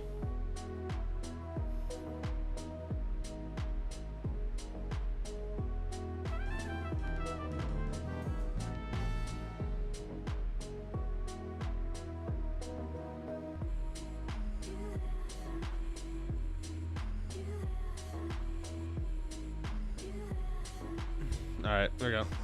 Oh, who followed? Yo, Akron, thank you for the follow. Sorry, I was just posing for a second. Stop doing that. Sorry, my bad. Oh, that goes hard. You look stupid. Can't win. I can't win, man. Trying to be funny, trying to have some lulz. It's not good enough for anyone, man. Shame. Oh well. I might have to add that to a song later on. That's pretty good. I'll add that later on. But Akron XOXO, thank you for the follow. I appreciate it. What did you send me now? Ugh. Oh.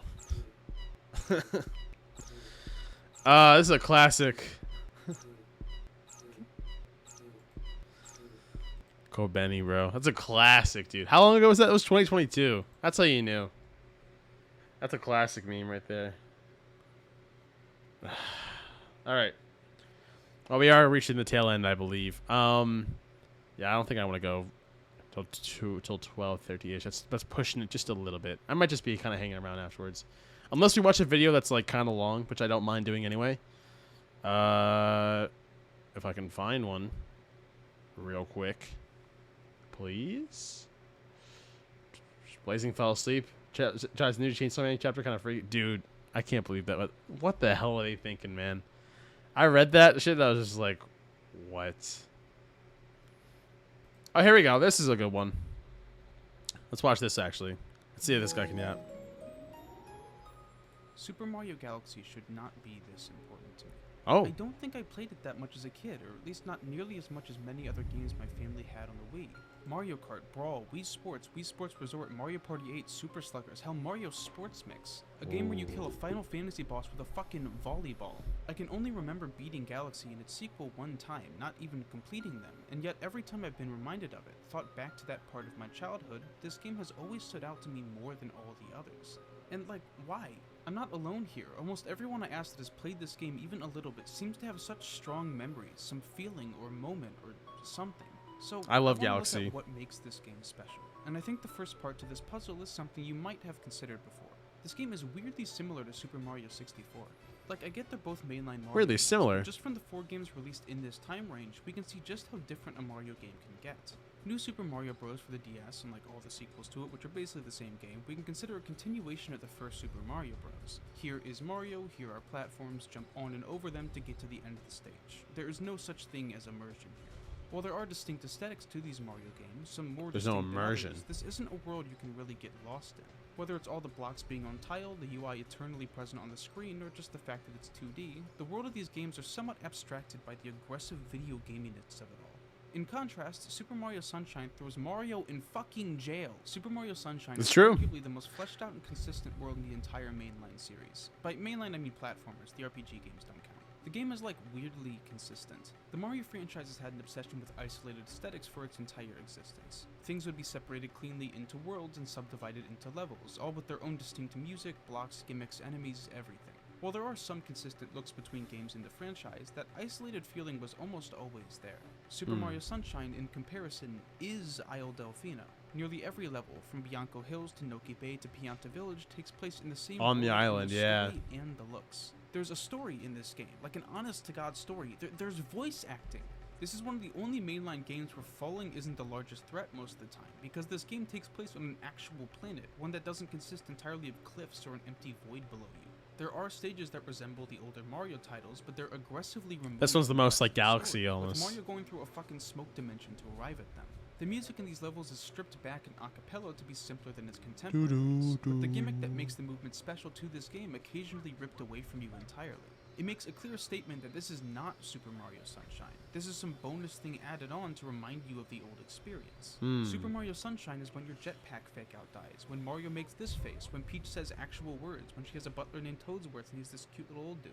This game is the closest thing to a mainline story-based Yo, what's going on, Mario game Ceruleum? to ever come out. Like, it's I'm being a React Andy the other night. not a movie, it's still 95% gameplay, but Mario is jumping around a consistent world instead of a... I saw Cherry got unbanned, by the way. Super Mario 64 also has a story, technically. You get a letter from Peach at the start of the game and can occasionally read signs and talk to Toads, getting actual dialogue from bosses and other NPCs. Oh, New There's Day more Hex. personality given to these creatures that would normally be seen simply as obstacles in some of the other games. And while 64 uses that same idea of a bunch of isolated worlds aesthetically, it's all canonically linked through the hub world. These aren't levels, they're paintings, and that small change in perspective adds to the immersion of the experience. Super Mario Galaxy has a somewhat looser than Sunshine, but still very real story as to why you're here and jumping around. You use a hub world to connect and fly to various different isolated galaxies, all with their own different aesthetics, collecting stars for the purpose of unlocking more and more of the station, and eventually getting enough power to travel to the center of the universe to save Princess Peach. While there are star thresholds you need to meet in order to... So I don't understand how the progress, GameCube sold so relative freedom in badly. which stars you choose to get and what order... Well, in my honest opinion, it's probably just because the other consoles that were out at the time, like the 360 and the 3, or was it the 2? No, it was the 360. There weren't any bad GameCube. Well, it's just because people started valuing graphics and like other hardcore games at the turn of the century. The GameCube has a lot of good stuff going for it, but it's still very Nintendo-like. You know what I mean? This is around the time where people were starting to transition from like, okay, we gotta play some more serious-looking games too. Had a PS2. I'm a young guy. My first console was the Wii, but I remember my sisters. They'd always have an Xbox or a PlayStation. They also had a Wii too. I think my sister just prefers like Xbox and PlayStation a lot more these days. Probably You're able Xbox. to re-enter worlds multiple times for new stars, Xbox. having each re-entry take you through a new iteration of the level's ideas and themes. However, what you also need to understand about Galaxy is that it's actually nothing like Super Mario 64. While True. the games do have many surface-level similarities, 64 defined a lot of the solid baseline of what a 3D Mario game should be, while Galaxy is one of the weirdest and most experimental Mario games to ever release. And the weirdest part He's about right. it is that it's kind of hard to actually notice that fact. Let's start with the movement. Now, don't kill me when I say this, but the movement in this game I'll go kind full of screen. sucks. It didn't really hit Because me my until I dad's played left the not game for nice. this video, but the difference between something like Odyssey or 3D World and this game is practically an entire universe. because it's a space game. Mario's movement at its absolute best functions a bit like learning a language. You start with these basic elements, move and jump, and start to find variations. Long jump, side jump, crouch jump, dives, kicks, ground pounds, wall jumps. Those got You start to buttons there. combine them, going from I can jump on this ledge to I can side flip into a wall jump to skip this entire section to whatever the fuck. Spirit, is. hey, And every Green level or Suigi. section gets further entwined with complex movement options, becoming so Shout out Green natural that Suigi, you chat. hardly need to think about it. By the end of the game, you can speak this language of movement easily, shifting from consciously considering what to do to gauging your odds of being able to pull it off. With thousands and thousands of hours, speedrunners become fluent, the game's movement being as much of an extension of themselves as their actual native language. Yeah. In fact, maybe even better considering some Yeah. I've seen them pull off. The best PS2 was so fun, and my first console was that. Oh, fuck, I can't speak. That was only for me, and was the PSP and the Wii. Mario Ooh. game had this sort of feeling in Yeah, the Wii I always had to share, but my first, like, my actual first, like, personal console was, honestly, the Wii U, because no one wanted to play it with me. Odyssey was done for the explicit purpose of movement combinations. It's so easy to flow with it that I'd honestly call it broken, but the focus of the game is so strongly around movement and collection instead of intense challenge that it only serves to better the experience. The Yeah. high of mastering this language enough to just bypass the actual intended level design is not something to sneeze at. It's super fun. Not only is it an open world in terms of the map design, it's an open world in how you can choose to traverse it. In comparison, Super Mario Galaxy is kinda... The idea of combining moves in Super Mario Galaxy is practically non-existent. The closest thing is chaining together long jumps, but it's made actively difficult to do so, needing to wait a bit if you want to change your direction at all. And even then, this movement is hardly useful for more than 2 long jumps in a row without you knowing the route ahead of time.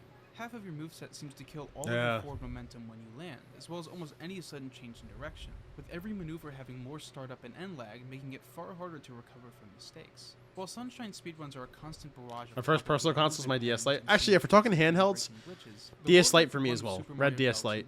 While impressive, doesn't look nearly as flashy. The fastest way to move around is often just running with no other tricks. Yeah, right. Yeah, that's exactly what it was. He'd rather play his Xbox. That's what he had. For my brother. The skill expressed in the game is not through intense precision inputs, but rather reliability, taking all these pretty unwieldy movement options and managing to nail it every single time. You can't push the game's movement too hard because it actively rejects the idea of doing so.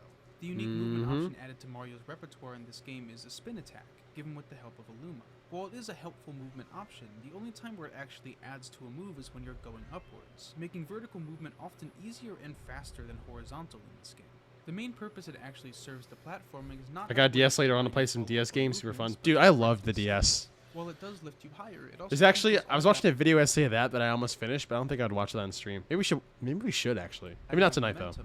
Not tonight. You can do to interrupt the last one you made. It's an eraser, a way to correct overjumping or incorrect inputs, and it turns even this galaxy-specific unique movement option into something methodical. The movement in this game is a matter of step-by-step careful planning, and as such, placing the majority of the way you express skill and how you deal with the level itself. If there's one word to define Super Mario Galaxy's level design, it's linear. Many galaxies consist of defined objective after objective, many requiring platforming but only to serve that eventual unrelated goal.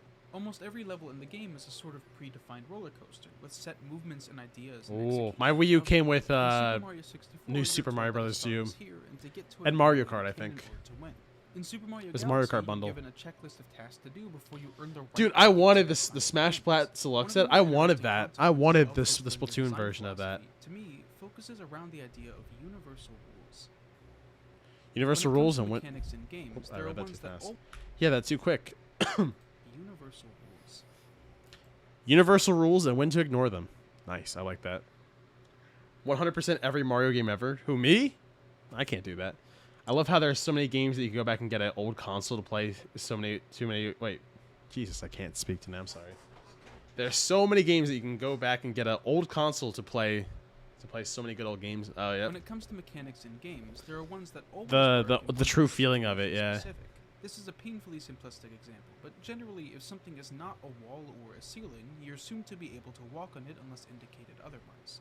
This sounds stupid until you realize that almost every single video game's world design tries desperately to avoid the land angles of roughly 45 degrees to 75 degrees. That zone, unless the movement of the game is specifically designed around it, is actively avoided because it confuses the well-defined concepts of ground and wall. Elden Ring has as many cliffs as it does for a good reason.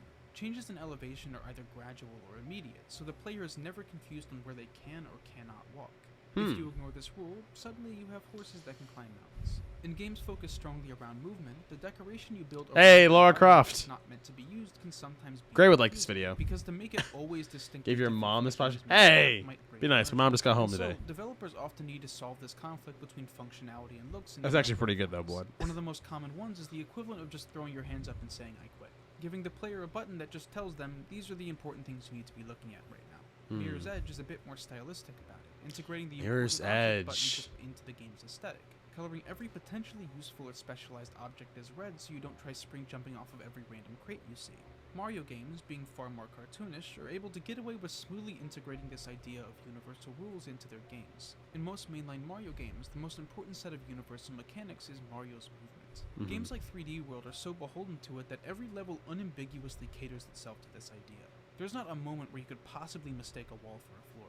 The game is just stunningly right-angled, every curve making absolutely sure not to compromise the player's immediate understanding. If you stripped away the textures and compared it to the game's hitboxes, it would be practically indistinguishable. The function comes first, and the form follows after. Even for the more story-driven levels, this trend is... Alright, see you later, Super Ducky. While Thanks for there hanging will out, be walls dude. You can't jump off of or over, it's communicated as clearly as it can be to the player. While 64 can just kind of get away with everything being flat and jumpable because of the polygonal time it was made, Sunshine has more freedom for detail and, in a strange way, more restriction as a result. Like the 45-degree angle rule, if a wall was jumpable in Sunshine, it had to be near absolutely flat, and if it wasn't meant to be jumpable, it had to be noticeably bumpy. There was a zone of texture that just couldn't really be put into the game, as it would be too confusing for players and would dampen the experience, one that relies so heavily on movement to be gratifying. Feeding even deeper into the lack of emphasis on movement for Galaxy, sometimes you just can't jump off of things, and sometimes you can. One of the worst examples to me is Buoy Base Galaxy, specifically the star at the Floating Fortress. Now, the objective of this star seems to be one of the more open in the game. There are some galaxies that give you a simple task of collecting 5 silver stars around a large area, and this one has something similar, needing to ascend a tower while collecting 5 blue star pieces that bring you to the next planet.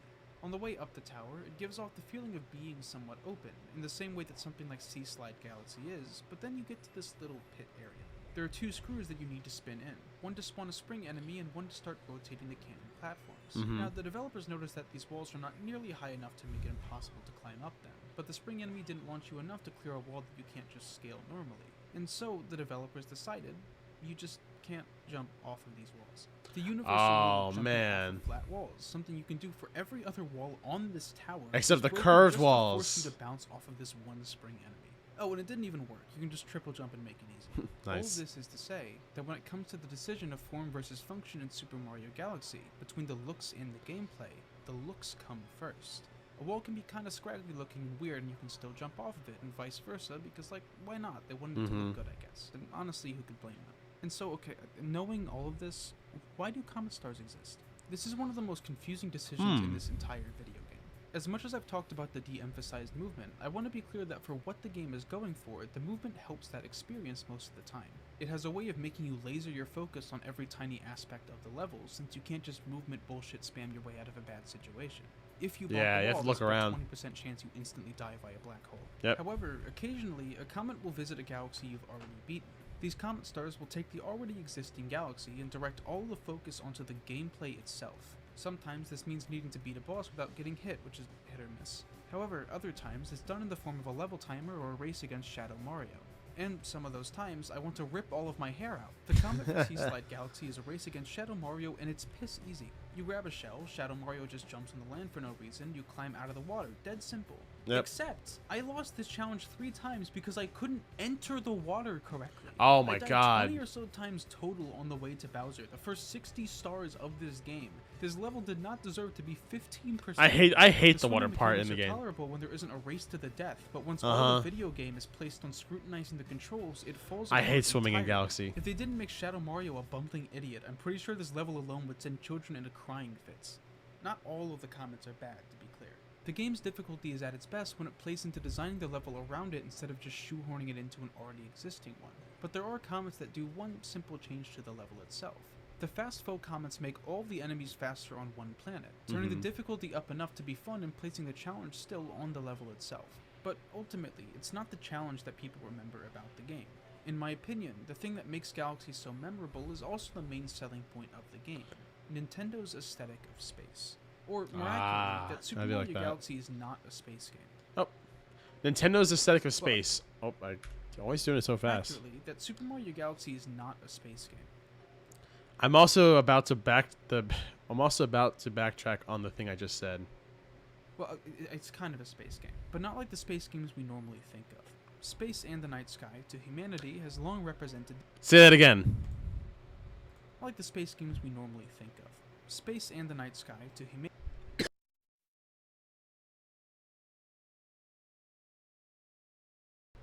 One more time, just for the fun of it. It's kind of a space game, but not like the space games we normally think of. Space and the night sky to humanity. You said my name. All right, this video is automatically getting a thumbs up. Humanity has long represented the future, the idea of expanding outwards beyond our planet into the great unknown. And so, when a game is set in space, that is a major committal decision for what this game is going to feel like and have in it. Not only does sci-fi almost always imply the existence of space travel, but the space aesthetic being in a video game almost always implies that it will be sci-fi. Galaxy, however, just doesn't really do that. The Mario series as a whole, while there is most certainly futuristic technology, somehow always maintains a magical feeling too. While this kind of feels weird to say, the Mario universe clearly has magic in it, and it feels weird to say that because it's so natural to the series. These days, when magic is used in fiction, it's almost always given some sort of logic to it. If magic can just kind of happen without consequence, the stakes of a story can't really be well established. Yeah. It needs to have rules and limits, otherwise it all kind of feels like bullshit. It's meaningless. However, in a world with so little requisite logic, Oh, is that your game, Al? works, half the time not even trying to be immersive, magic can be treated like it used to. It's some force that pervades the world, an extension of nature that causes and creates and animates things we don't and cannot understand. Why can Mario eat a flower and throw fireballs? Fucking magic, I don't know. And even in Nintendo's approach to technology, it refuses to limit itself to some series of logical decisions. Machines are given sentient life, or are designed to suck up ghosts through unknown means, or are fucking super cannons that create darkness zones. Yep. Even the things explicitly designed to be technology are sourced from the natural extension of the magic of this world around us. Super Mario Galaxy is a space-centered game that works through magic instead of science. The way space used to be, representing a feeling of wonder instead of something to be solved. And this sort of feeling over function helps the game get away with just a ridiculous amount of weirdness. Canonically, in the game, the planets and stars you jump on and around are all formed by Lumas, the little baby stars that help you and Rosalina all throughout your journey. And while most of the planets turn out to be kinda normal-ish, many others are just plain ridiculous. I mean, there's a star where you just jump on a 2D Mario. How do they even know about that? Did they ask? Who did they ask? Who did they ask? In the Super Mario Galaxy? The pure extreme variety of how aesthetically Is he sound there? or dissonant a galaxy can be in this game is just plain ridiculous. Oh, the Manta Ray Some racing. are just a simple embrace of the space aesthetic. The first galaxy in the game outside of the intro, Good Egg Galaxy, is a perfect example of this. You land on a little planet with a house on one side and a castle on the I love that opposite music. half. Once you get accustomed to some of the weird gravity, you're sent off to a pear-shaped grassy planet with spikes. Next is this scraggly egg-shaped rock. Next is a literal Yoshi egg in the form of a planet. Each of these do have a distinct aesthetic to them, but they're overpowered by the feeling of the sky behind them. All of these planets too, while in actuality being completely linear in the way that you take them, sell the illusion of adventure by letting you just see them everywhere at all times. I mentioned this in a previous video, but that sort of launching from planet to planet via launch star is hardly different from pipes in other Mario games. The functional purpose is to bring you from predefined point A to predefined point B, but the presentation alone makes it feel so satisfying to do. It Instead feels of like a straight whole nother line, spot. It's a bunch of tiny planets scattered in orbit, and that decision adds a lot to the experience. Other Hmm. galaxies are deeply engrossed in a theme, not unlike the paintings of Super Mario 64. In fact, often so dedicated to that theme that it feels like the game forgets that it's about space entirely. Dusty Dune Galaxy, it's just a desert level. The sky is clear, Yeah. the sand is yellowish gray, there's pyramids and cacti, it's just a classic desert level. There are things floating in the air, but that's just a thing that platformers do sometimes. Even the music is actively unspacey. It's almost That a is break true. from the formula. This game's reminder of earlier entries to the series. Others, and perhaps the most memorable ones to me, are the levels that take that space feeling and color it with its own defined look. Battle Rock Galaxy is just this fucking mammoth of a space station, dropping you into the level with a direct view of just how it is. You feel so small, subject to this battery of artillery in one of the few places outside of the Grand Star levels that feels built by things other than Lumas. In fact, it feels like it'd try to kill any Luma the station sees on sight. Rather than a bunch of tiny planets loosely connected, it feels like one big thing that other small things surround. In Battle Rock 2, the game commits more than ever to what I think is one of its greatest strengths, a commitment to being cinematic. Camera control and video game Super Mario cinematics. Galaxy, more than any other There you go. game That was Mario longer that game, time. has a fascination with always looking good. Learning from some of the painful camera issues present in Super Mario 64, Galaxy often takes complete control of the camera for you. While there are levels that serve as semi-open world collectathons, on almost every planet, star, and system, the camera is pre-rigged to be exactly what the developers want you to see. Yeah. While this was presumably done in part to make the whole experience more convenient, especially with all the changing angles due to gravity, it was also done just to make the game look better. So long as it didn't have to sacrifice functionality too much, so many planets in this game used forced perspective to focus on looking dangerous or awe-inspiring or epic. Now that it was taken outside of the control of the player, the camera was given the ability to contribute to the actual tone and feeling of the game. Forced perspective also allows the game to seamlessly change between different kinds of platforming entirely, in a moment's notice, from something as defined as launching to a new planet to something as simple as walking forward. Galaxy can switch from 3D to 2D, or weird 2D, or top-down.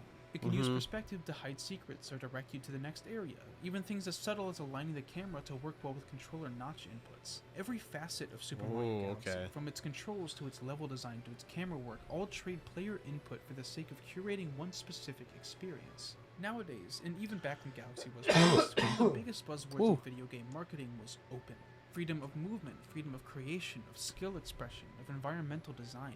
Openness in games can be amazing, and some of the greatest works of all time in this medium are the ones that embrace that philosophy. Minecraft! But what Galaxy reminded me of is that sometimes, the more control you give to a developer, to their vision, the more room they have to give you an unforgettable experience. Every single level is composed of cinematic moments, fun combat, creative decision-making, endless variety, and the linear packaging only serves to better that experience. The experience of adventure, of scale, of excitement, and most importantly, of progression. Throughout the game, while you have the freedom of choice of what levels you want to play, you're softly gated by the Bowser levels. After each completion, you unlock a new section of the station, and with it, a new observatory. While level to level it doesn't feel like much is changing, there's a subtle progression in how everything develops. While I talked about the sort of meek, entirely space-themed levels, those only seem to exist for the first few observatories. As the game continues, maybe counterintuitively, the galaxies seem to focus less and less on the idea of space. By the time you reach the second half of the game, any stage with a strong space atmosphere isn't without its own twist on it, defining every individual stage as something unique and uncompromising. The final Bowser stage, the one at the center of the universe, is not actually in an observatory. However, the final Grand Star still unlocks one last part of the station. Every new observatory unlocked seems to get further and further away from the start of the hub area.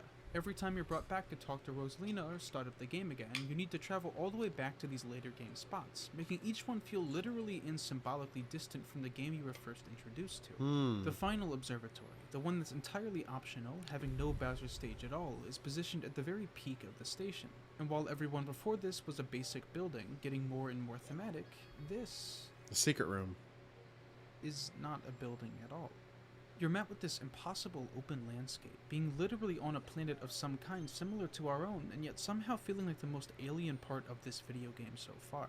And to match it, the galaxies in this observatory keep that intensely alien feeling. Dreadnought Galaxy is Battle Rock taken to the extreme, being this massive, imposing space station entirely removed from the more naturalistic feeling of the game. Every star takes you to new sections of this station, climbing and dodging and jumping through barrages of enemies and ammo. Every star starts you away from the station itself, letting you soak in the size of it before being shown going some into it, relatively small yet massive piece, knowing that no matter how many stars were placed here, you'd never feel like you explored it all. Matter Splatter Galaxy uses this dark matter mechanic seen in some of the Bowser levels, but in reverse, delivered through beams of light pinging off the invisible ground. Instead of a space or sky, you're accompanied by a strange green, and then soon after, a pitch black void. You can see the green skybox disappear as you pipe to the next area, all notions of immersion or flight or adventure being actively deconstructed. I remember playing this level, It yeah. feels like the dark matter has dissolved the presentation of the game itself. You did it on giving you a stream, much too. rawer version of what this game actually is. A bunch of things floating in a literal void. Deep Dark Galaxy is the closest thing to embracing an open world philosophy, with the entire level being one continuous route through beaches, caverns, and water. Each star is so cohesive that it's borderline off-putting, being so conditioned by the rest of the game that it feels like I'm playing an entirely different one.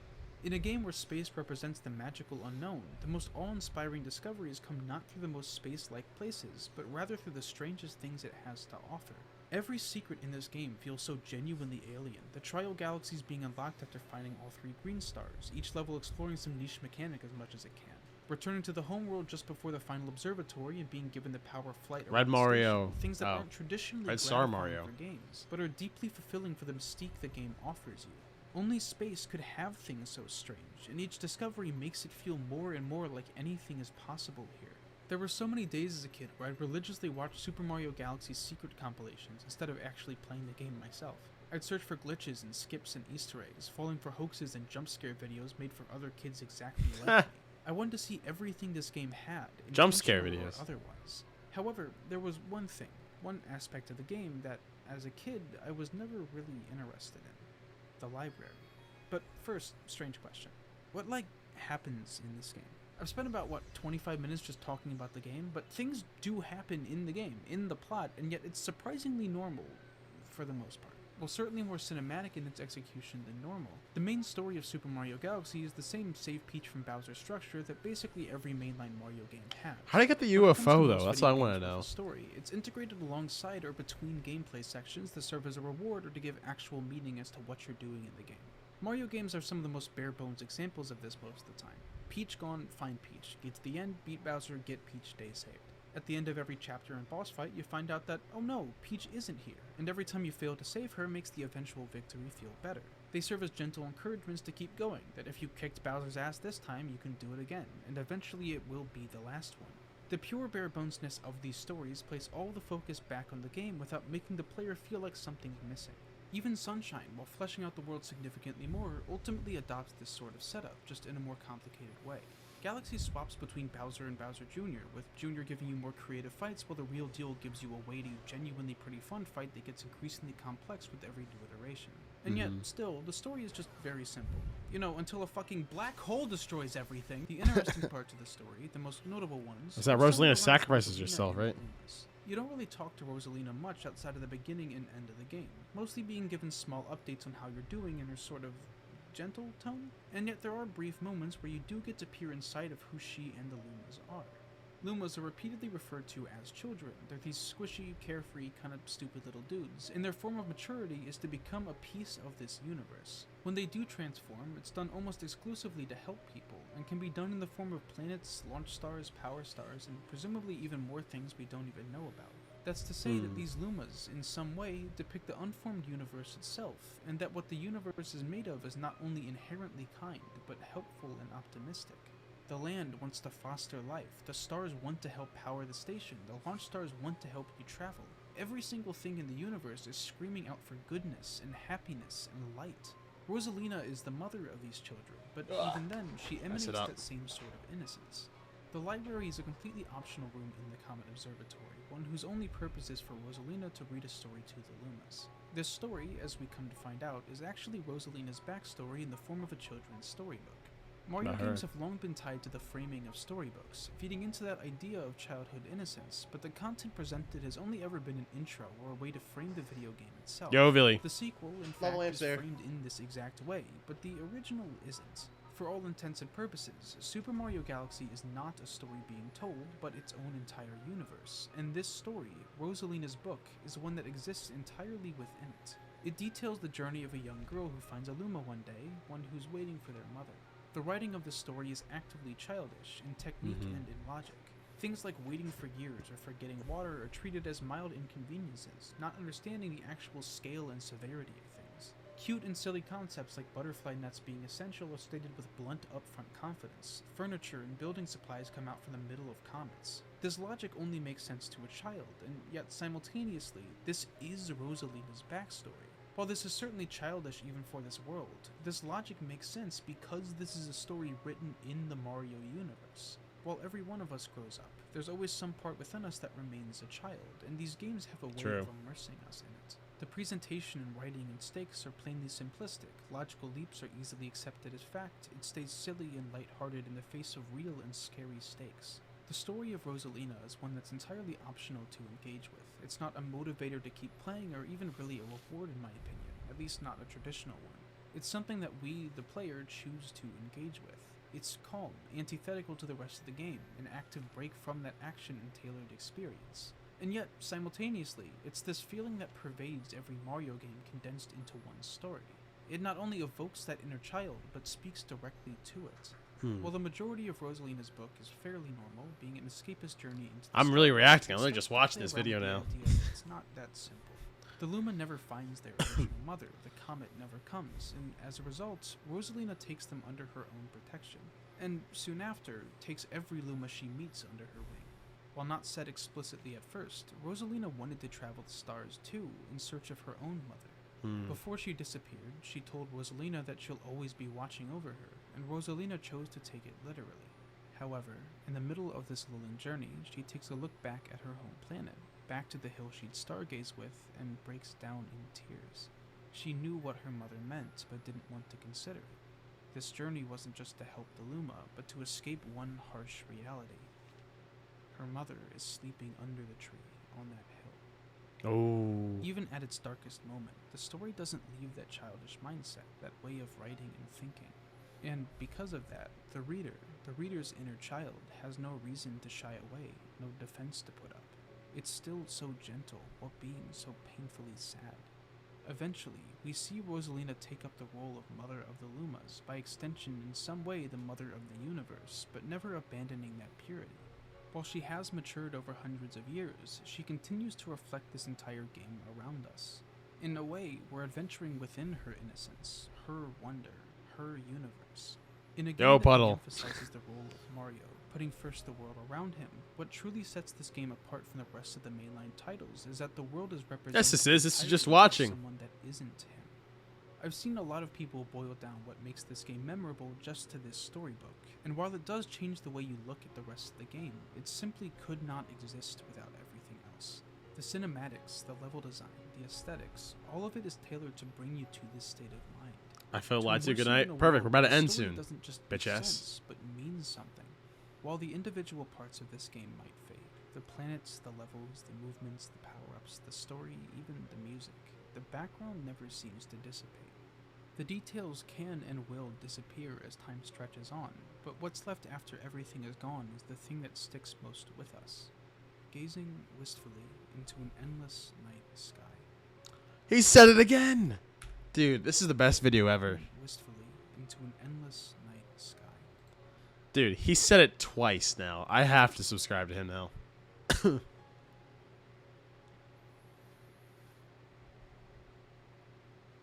This is a W video. Outro. Did you know that I make videos that aren't even on this channel? As Oh. appreciative as I am, It's of the actually Lits. doing my job on it, there are so many niche topics and ideas that I just can't make into a main channel video. Most times they're too short, but other times they just wouldn't work with the YouTube algorithm. Like a mini essay about the Rocket League YouTube sphere and needing to make fresh content for years about a game that has a single 5-minute gameplay loop is not going to appeal to everyone. So, lucky for me, I've recently become a member of the streaming service Nebula. Now, Nebula is a service that lets me and nearly 200 other creators I respect not just a member page. How do I see my members? There's Okay, so I Patreon. literally cannot sort by tiers anymore, so I'm gonna have to like do this just in a random order. Thank you to Jared Cho, Zimborg, Wallace de Morinville, Wicked Wannabe, Owen, Arkin Atlin, Dankly Voidly, Grinkle Stinkle, MF Bitch Boy, Brody Larson, Edmund Dog, Alright. Florian, Stickman. I don't know why they tiers anymore. Anyway. Chat, I need some patrons. Maybe I need to yes, make a hope Patreon. you all have a nice day. And do you like Atlas? He's my turtle. Oh, he has a turtle too? Alright, I'm subscribing. I'm just gonna comment that real quick too. I'm like, bro said Night Sky 2 times. I'm subscribed. There we go. There we go. Bro said Night Sky 2 times and made a really well written and edited, hold on, and edited video. Instant sub. Boom. That definitely got my sub. W video, yeah. If you want to go check it out and watch it on your own without me just like oogling it the entire time, go watch it. Cool. The worst superhero movie ever made. Alright. Well, that's going to do it for me tonight, chat. I've extended my well time. I usually go later, but I have to wake up early tomorrow to help out with this production thing. I'm excited. I'm nervous. I'm a bunch of stuff too, but it was a short stream. But I appreciate everyone kind of stopping around and helping out. I don't know if that pin link is still up, but if you actually, guys, before you leave, before we end the stream here too, do me a huge favor and just go ahead and fill out the feedback form. I'm gonna make a huge announcement for it tomorrow too. Please go fill it out, even if you've only been watching me for like, did I hit the right thing? Fuck, I did not. Hold on. Oh no, I did. Even if you haven't been watching me for a long time, I really would appreciate if you filled this out. There's a short little mid-year feedback form.